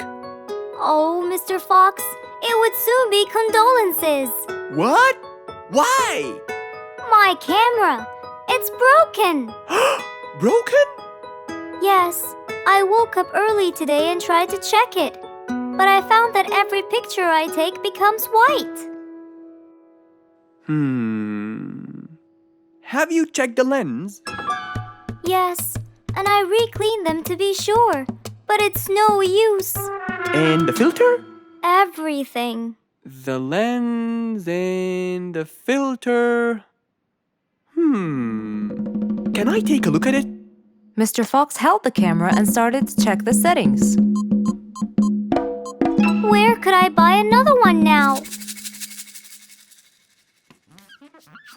Do you have a professional or digital one?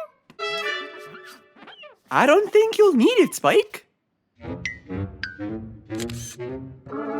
I'll go straight to prison, right? No, it wouldn't be fair to send the most talented photographer to prison. They'll all laugh at me. Are you sure about that?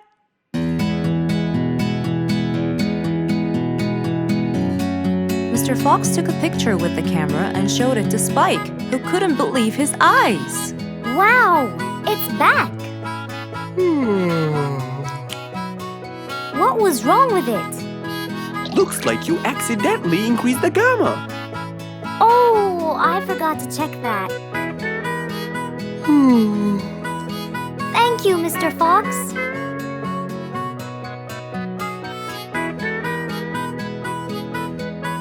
I'll go now. See you at the party. That would be awesome. With that, Spike walked out of Mr. Fox's place. He went back home with a smile on his face.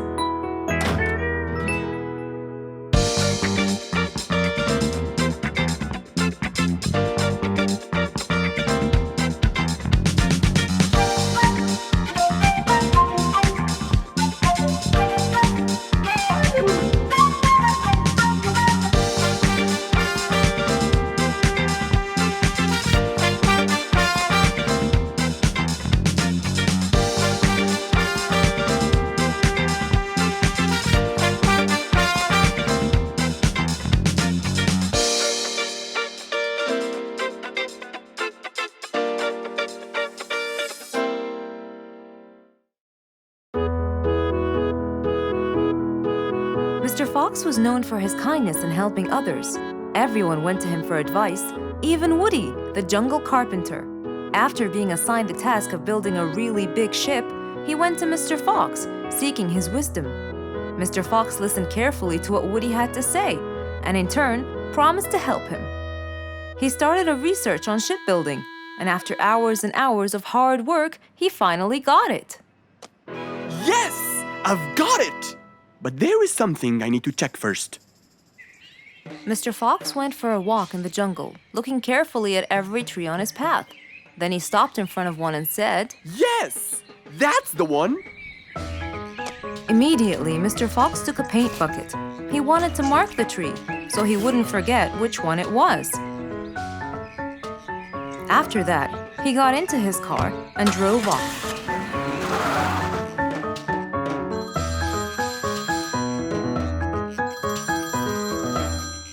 When he got home, he called Woody to tell him that he had found the perfect solution to his problem. It only took a few minutes before... Oh, Woody, right on time. Come on, Mr. Fox, tell me. Okie dokie, come in.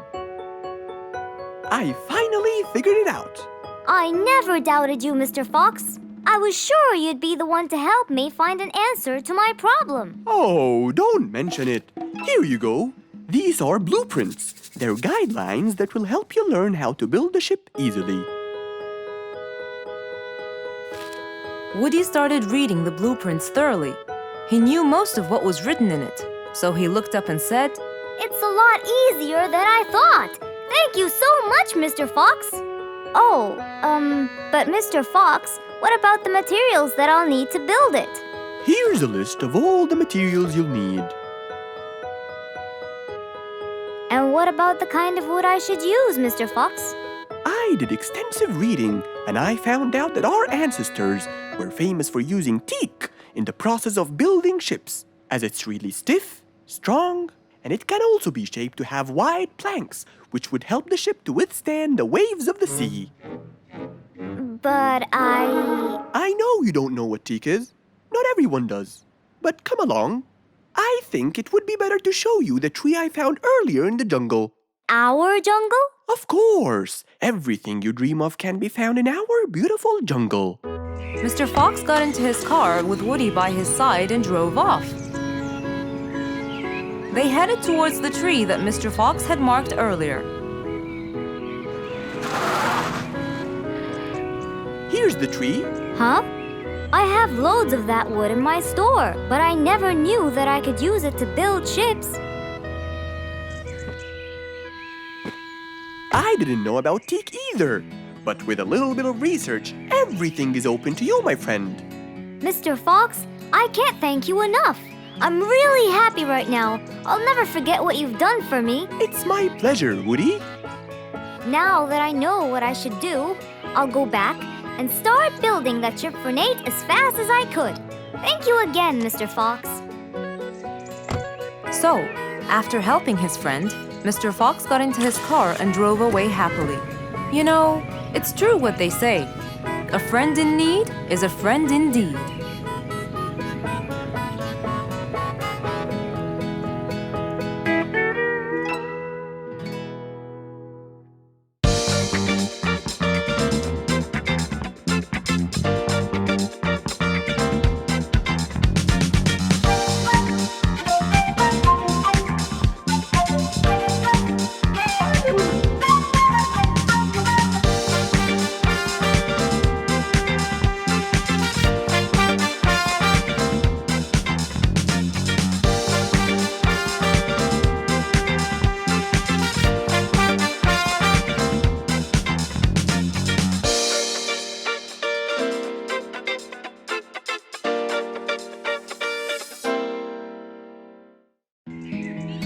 One day, the whole jungle decided to celebrate their new king, Rorik the Lion.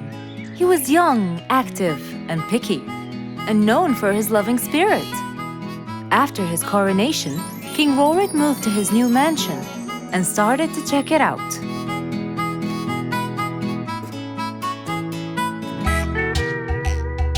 Great, and that's my throne, right? Exactly, Your Honor. Well, I'd better check it out. Yes, please do.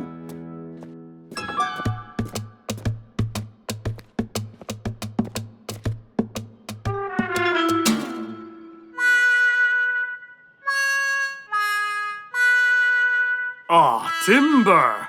That's too uncomfortable. But Your Honor, it was made especially for you. Not good enough. With a sad look on his face, Timber went to call Mr. Fox and ask him for help. Meanwhile, Mr. Fox had just finished his morning exercises and was heading back home.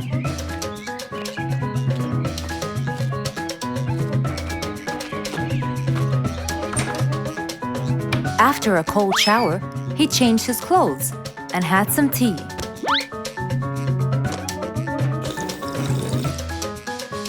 Then, he quickly read about the king's coronation in the newspaper.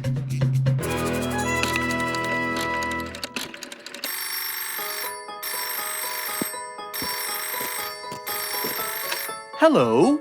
Hello, Mr. Fox. Can you please, Hello, Mr. Fox. This is Rorik. Oh, hello, Your Highness. How may I help you? I need you to come immediately. There's a huge problem, and I'm pretty sure that you're the only one who can help. I'll be right there. So, Mr. Fox quickly took his keys, hopped into his car, and drove towards the king's manor.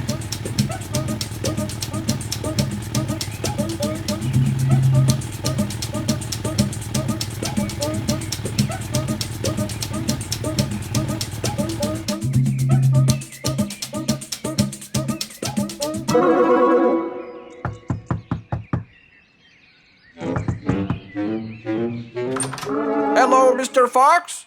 One moment, please. Your Majesty, Mr. Fox has just arrived outside requesting an audience. Of course. Let him in. Come in, Mr. Fox. His Majesty is waiting for you. Good morning, Your Highness. What seems to be the problem? Oh, Mr. Fox. Good, you came quickly. Always at your service.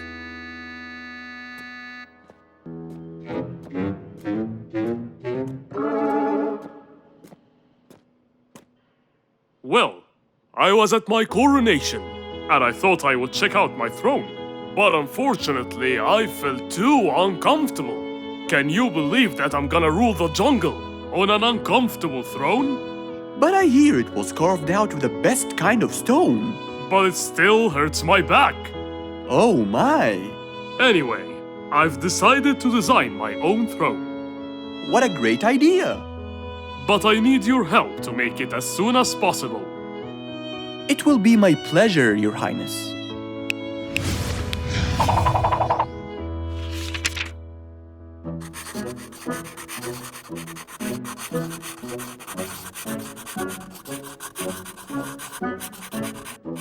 Mr. Fox designed a new throne for the king, but the king didn't seem to like it.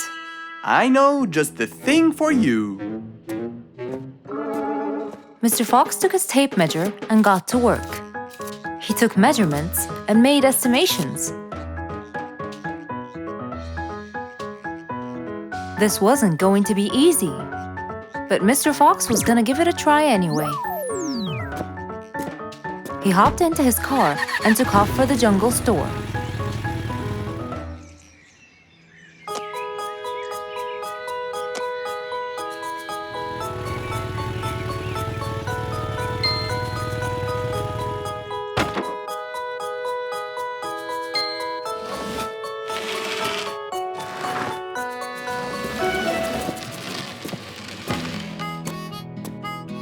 All done. Can you please try it now? Wow! That's exactly what I wanted. Glad you liked it, Your Highness.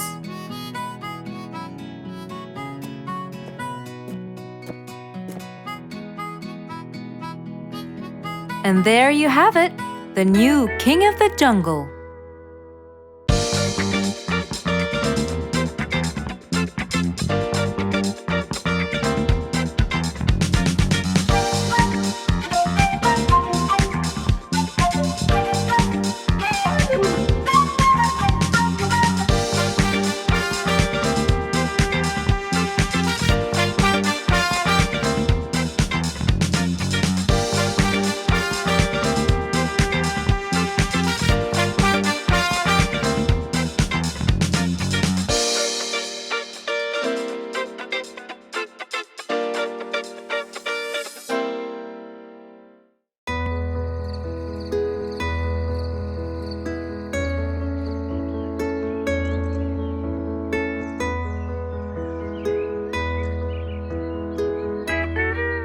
It was a bright early morning.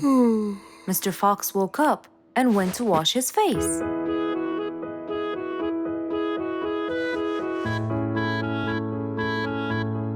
Since he was feeling a little hungry, he went to prepare some breakfast. He prepared fruits, some cheese, a fried egg, and some veggies. He looked around for some bread, but couldn't find any. No problem. He'll go to the bakery and buy some. I guess I need to buy some bread from Mrs. Flute's bakery. Then I can have my delicious meal.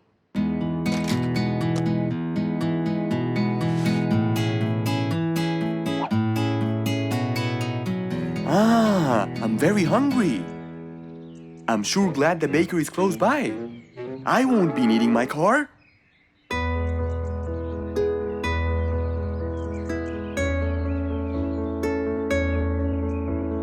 Mr. Fox decided to walk to the bakery. He really enjoyed the early morning breeze. And on his way... Good morning, Mr. Fox! Oh, Mr. Falcon! How are you? Are you getting enough sleep? Yes, I can sleep most anywhere now, and it's all thanks to you, Mr. Fox. Glad to hear that, my friend. See you around.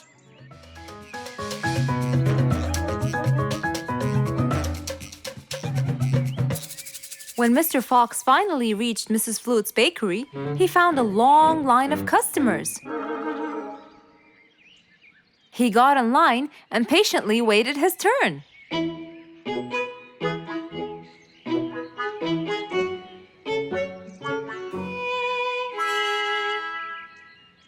Wow! Looks like everyone wants bread. Slowly, the line was moving up, and Mr. Fox got closer and closer till he finally reached the counter, where a very tired Mrs. Flutes was waiting. He was her last customer. Hello, Mr. Fox.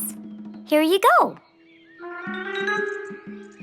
Hello, Mrs. Flutes. You look really tired. Yes, Mr. Fox, it's becoming more and more exhausting. Why? The number of customers has increased lately after I upgraded both the bakery and the quality of the bread that I produce. That's great. I know it's great, Mr. Fox, but the thing is, the rate of bread production is really low. Well, compared to the number of customers, that is. But why is the rate of production low? Well, Mr. Fox, grinding the wheat takes loads of time and effort. Sometimes it takes over a day or so. That's basically why everything else gets delayed. What should we do to solve this problem?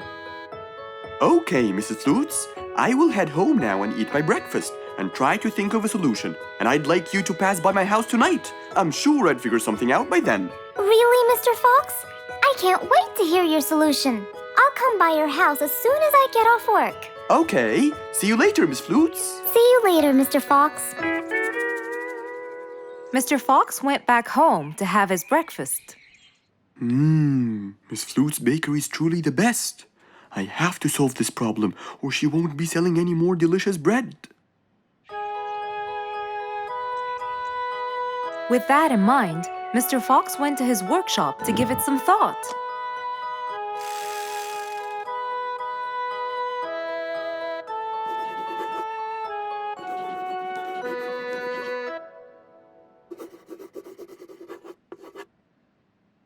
Finally, he had a great idea.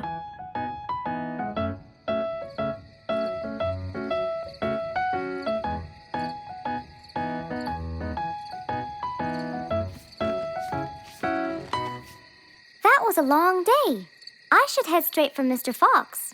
I'm sure he would have solved my problem by now.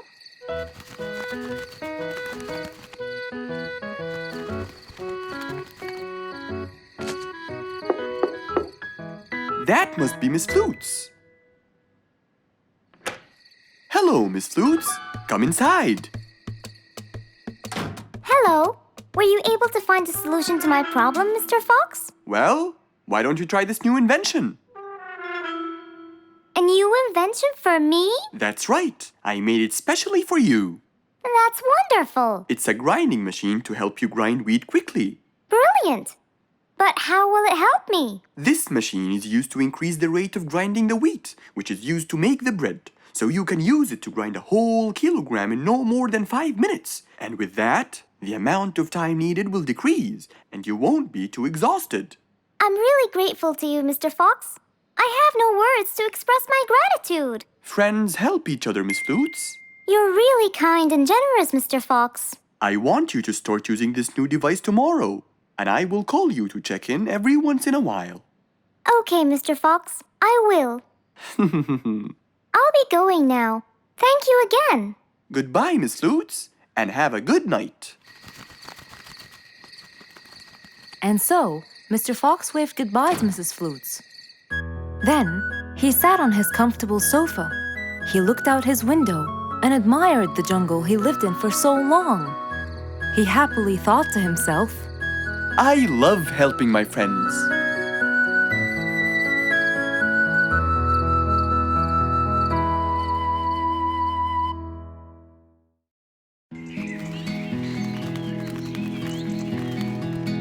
it was a beautiful sunny day. Feeling bright and early, Mrs. Sharpie was on her way to work.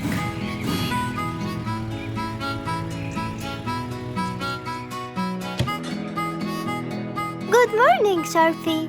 Good morning, Emma. You're looking good today, Sharpie. Thank you.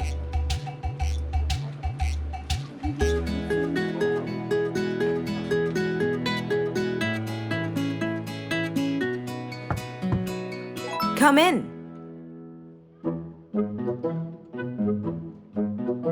Good morning, Mrs. Susan. Oh, good morning, Sharpie. Today's gonna be a special day. I hope so, but why? Well, we have more packages that need to be delivered to their owners on time. And there's a special package for the king. I'm on it, Mrs. Susan. After piling them all up, Mrs. Sharpie went to deliver the packages.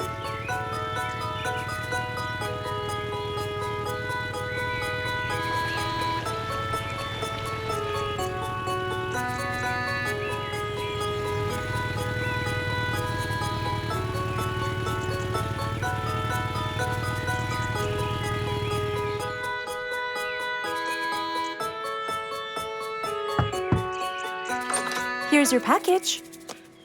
Thank you, Sharpie. Just in time. Looks like delivering the next one is gonna take some time. After safely delivering the package to Mr. Camel, Mrs. Sharpie took off to the opposite side of the jungle to deliver a package for Mrs. Deer.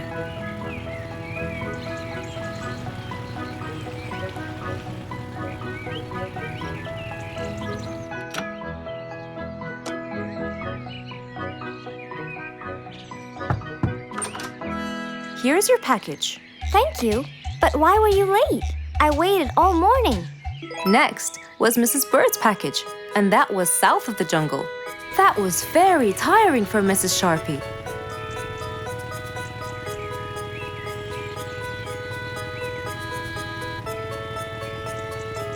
Mrs. Bird!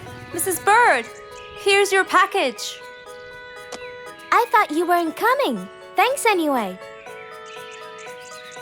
Next was Spike the Dragon.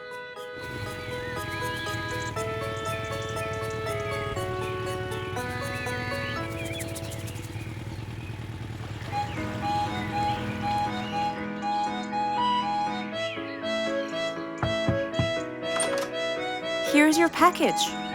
You know, I never thought you'd be late. Oh no! It's the last package I'm delivering today. I hope the king is not too upset that I'm late. Worried and a little scared, Mrs. Sharpie took off to deliver the last package. She was already late as it is. The last package was intended for the king, and after being all over the jungle, will she be able to make it in time? Here you go, Mr. Timber. This package is for the king. Thank you, Sharpie. But the king was worried and a bit upset. Why? Well, he had to wait all day for this package. You're not usually late, Sharpie. He was very upset. My sincerest apologies. I'll be more careful next time. Mrs. Sharpie was very tired and really upset. Having to deliver packages all over the jungle was no minor task. So she decided to go to Mr. Fox and ask for his help. Oh, hello, Mrs. Shorpy. How have you been? I'm not good at all, Mr. Fox. You have to help me. What happened?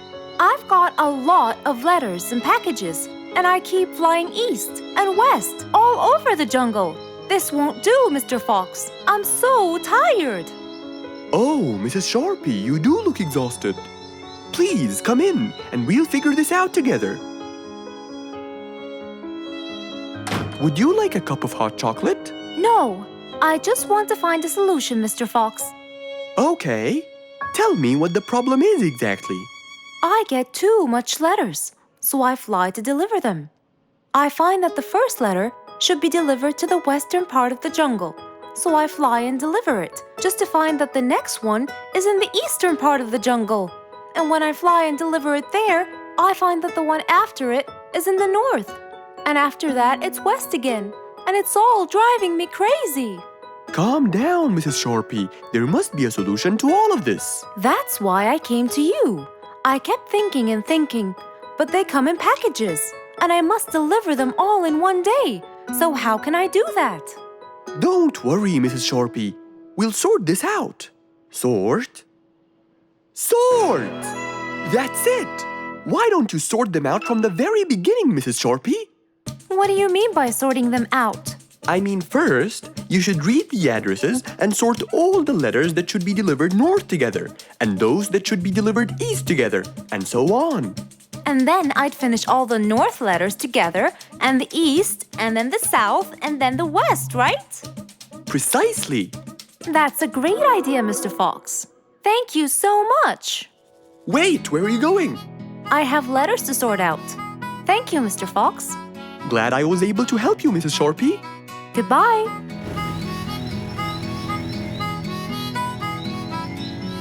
Happy with the solution she got, Mrs. Shorpy took off and looked forward to a new day with her new planned plot.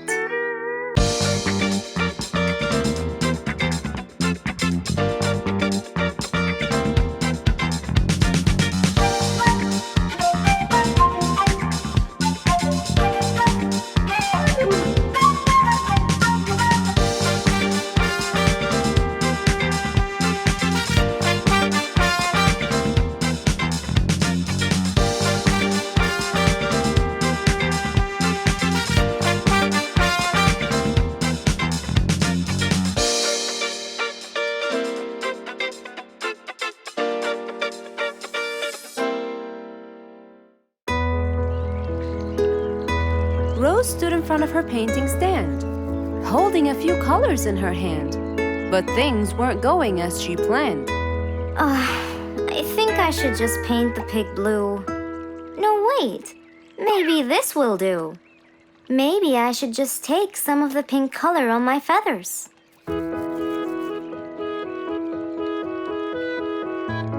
This isn't working. Maybe I should call Mr. Fox. He might have some clue about what I should do.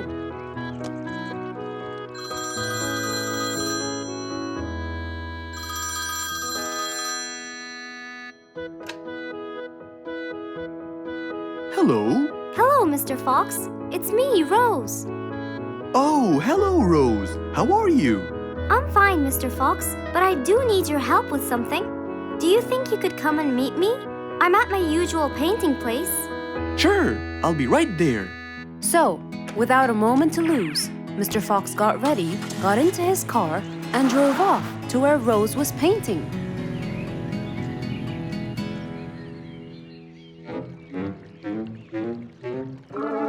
Oh, Mr. Fox. I'm sure glad you're here. I tried everything, but nothing seems to work. What are you trying to do, Rose? I was just trying to get some pink paint, Mr. Fox. I'm not sure that this is the right way to do it, Rose. Well, what should I do? Do you have an empty color palette? Of course. So, what colors do you need? I have red, blue, yellow, black, and white. But I still need pink, green, orange, purple, and brown. Let me see. If we take a bit of red and a bit of white, we can make pink. Oh, it's just like magic. How about the other colors? Do you want to try? Why, yes, I would. But which colors do I use? Use your imagination, Rose. I want to try red and blue. Okay. Wow! Now I can paint my violets purple. Do you want to try again? Sure. This time I'll try red and yellow. Nice. Now you have orange. It's beautiful, Mr. Fox. But I'm still missing green. Well, let's see.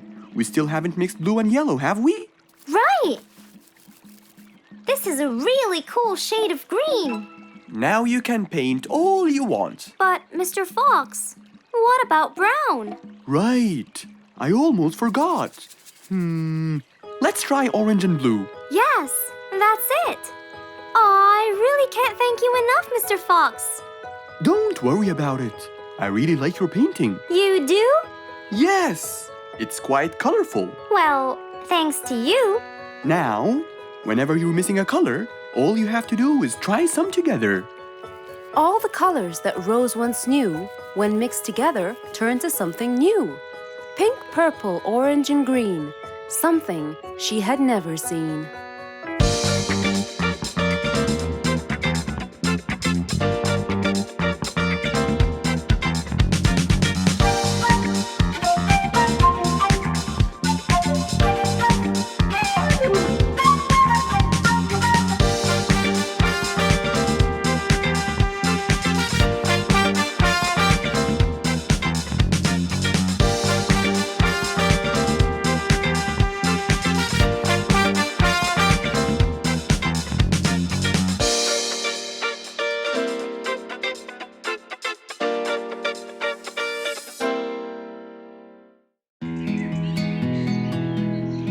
It was a beautiful morning. The sun was shining brightly over the jungle.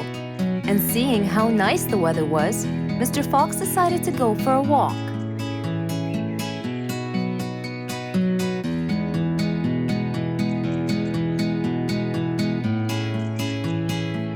The birds were twittering, the bees were humming, and the flowers smelled pretty.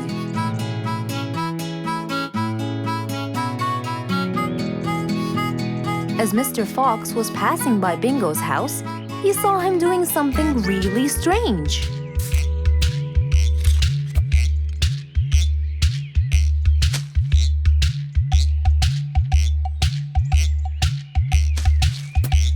Bingo! What are you doing? I'm storing my favorite fruits to eat during the winter. But you can't just bury them. They'll soon rot. But what can I do, Mr. Fox? They only grow in the summer, and I love to eat them so much. Mr. Fox thought about it for a while. What could he do to help Bingo?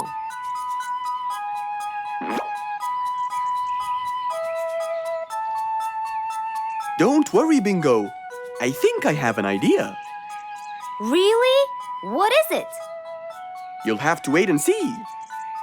I'll just run to my workshop, and I'll be back before you know it. Okay.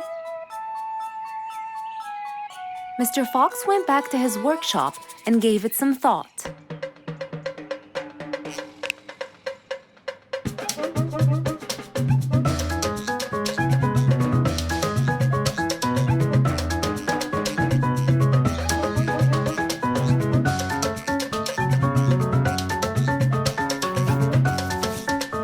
After calculating all the details, he started to gather the things that he needed.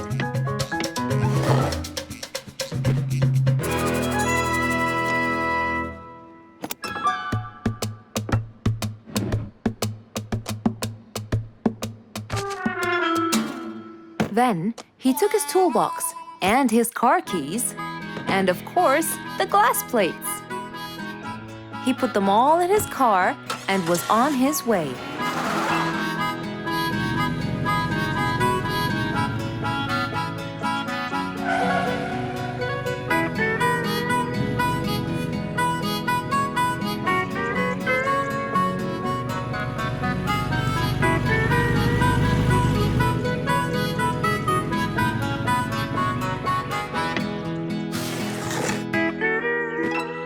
What's all this for?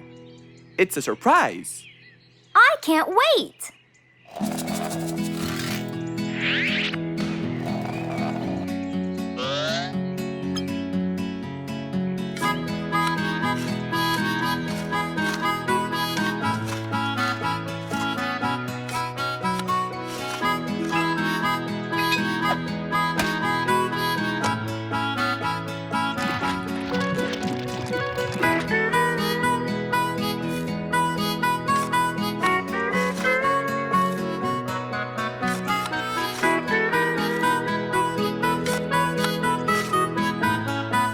Mr. Fox was almost done, and Bingo was watching him, looking slightly puzzled.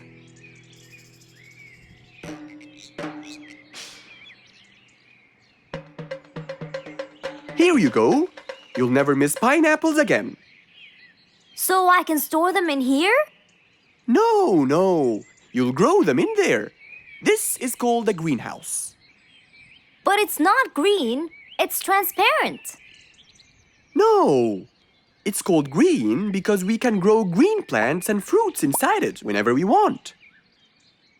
Oh, so now I can have pineapples whenever I want? Yup. Anytime you want. Awesome! Thank you, Mr. Fox. Glad I could help. Here, this is for you, Mr. Fox. It's the best one I've got. Oh, that's very nice of you, Bingo. I love pineapples. Now you and I can eat them anytime we want. After helping out his friend, Mr. Fox went back to enjoy the rest of his day.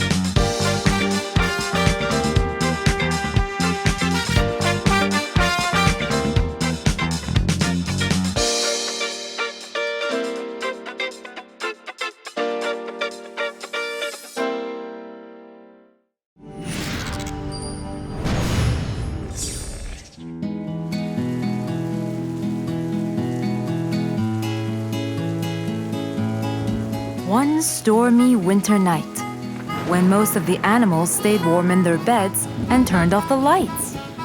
There was thunder, there was lightning, and Woody the Woodpecker found it frightening. He knew he was in trouble, for his house will soon become rubble. Oh no! What am I going to do? I better go to Mr. Fox before things get worse. With a nice cup of hot chocolate, Mr. Fox continued reading his book when the doorbell rang. It was winter. No one would walk in the rain unless they had a complaint. Woody, what are you doing walking around in such cold weather? Hurry, come in.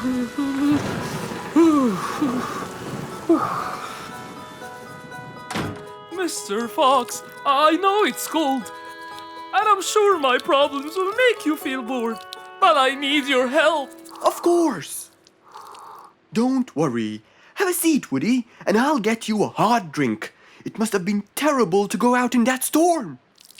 Okay, thank you, Mr. Fox. So, what exactly is your problem? My roof, it gets ruined by the rain. Oh. I keep fixing it every now and then, but now, every winter is a nightmare. Here you go, Woody. Thank you, Mr. Fox. So tell me, what happened to your roof? The rain makes it damp. Sometimes I fear it gets too damp. It might fall. Oh. You're right. That's a serious problem. Well, will you help me? Mr. Fox knew he couldn't stop the rain, but he couldn't let Woody's efforts be in vain. There had to be another way. I have an idea. We need to guide the water off your roof. But how can we do that? Well, we need to visit the jungle shop. But first, we'll wait for the storm to pass.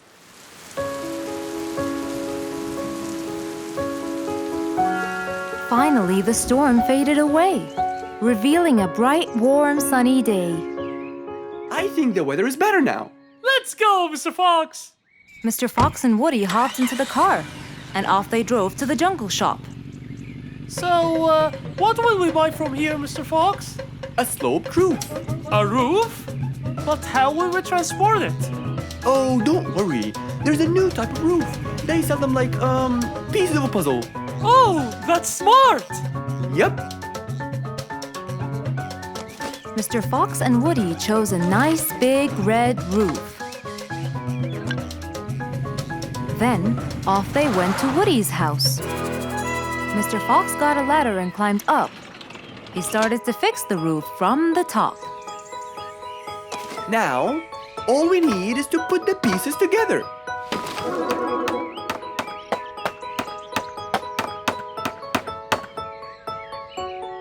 All done. I'm coming down. Wow! It looks great!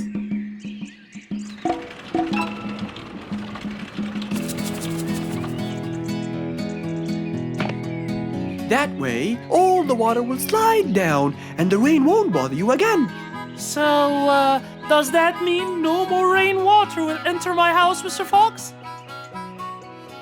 Of course not. I guarantee it. Oh, I'm so happy!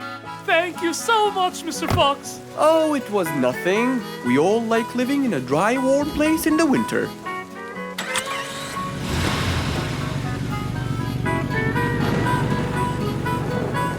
Woody thanked Mr. Fox, for now he could enjoy the warmth and comfort of his house.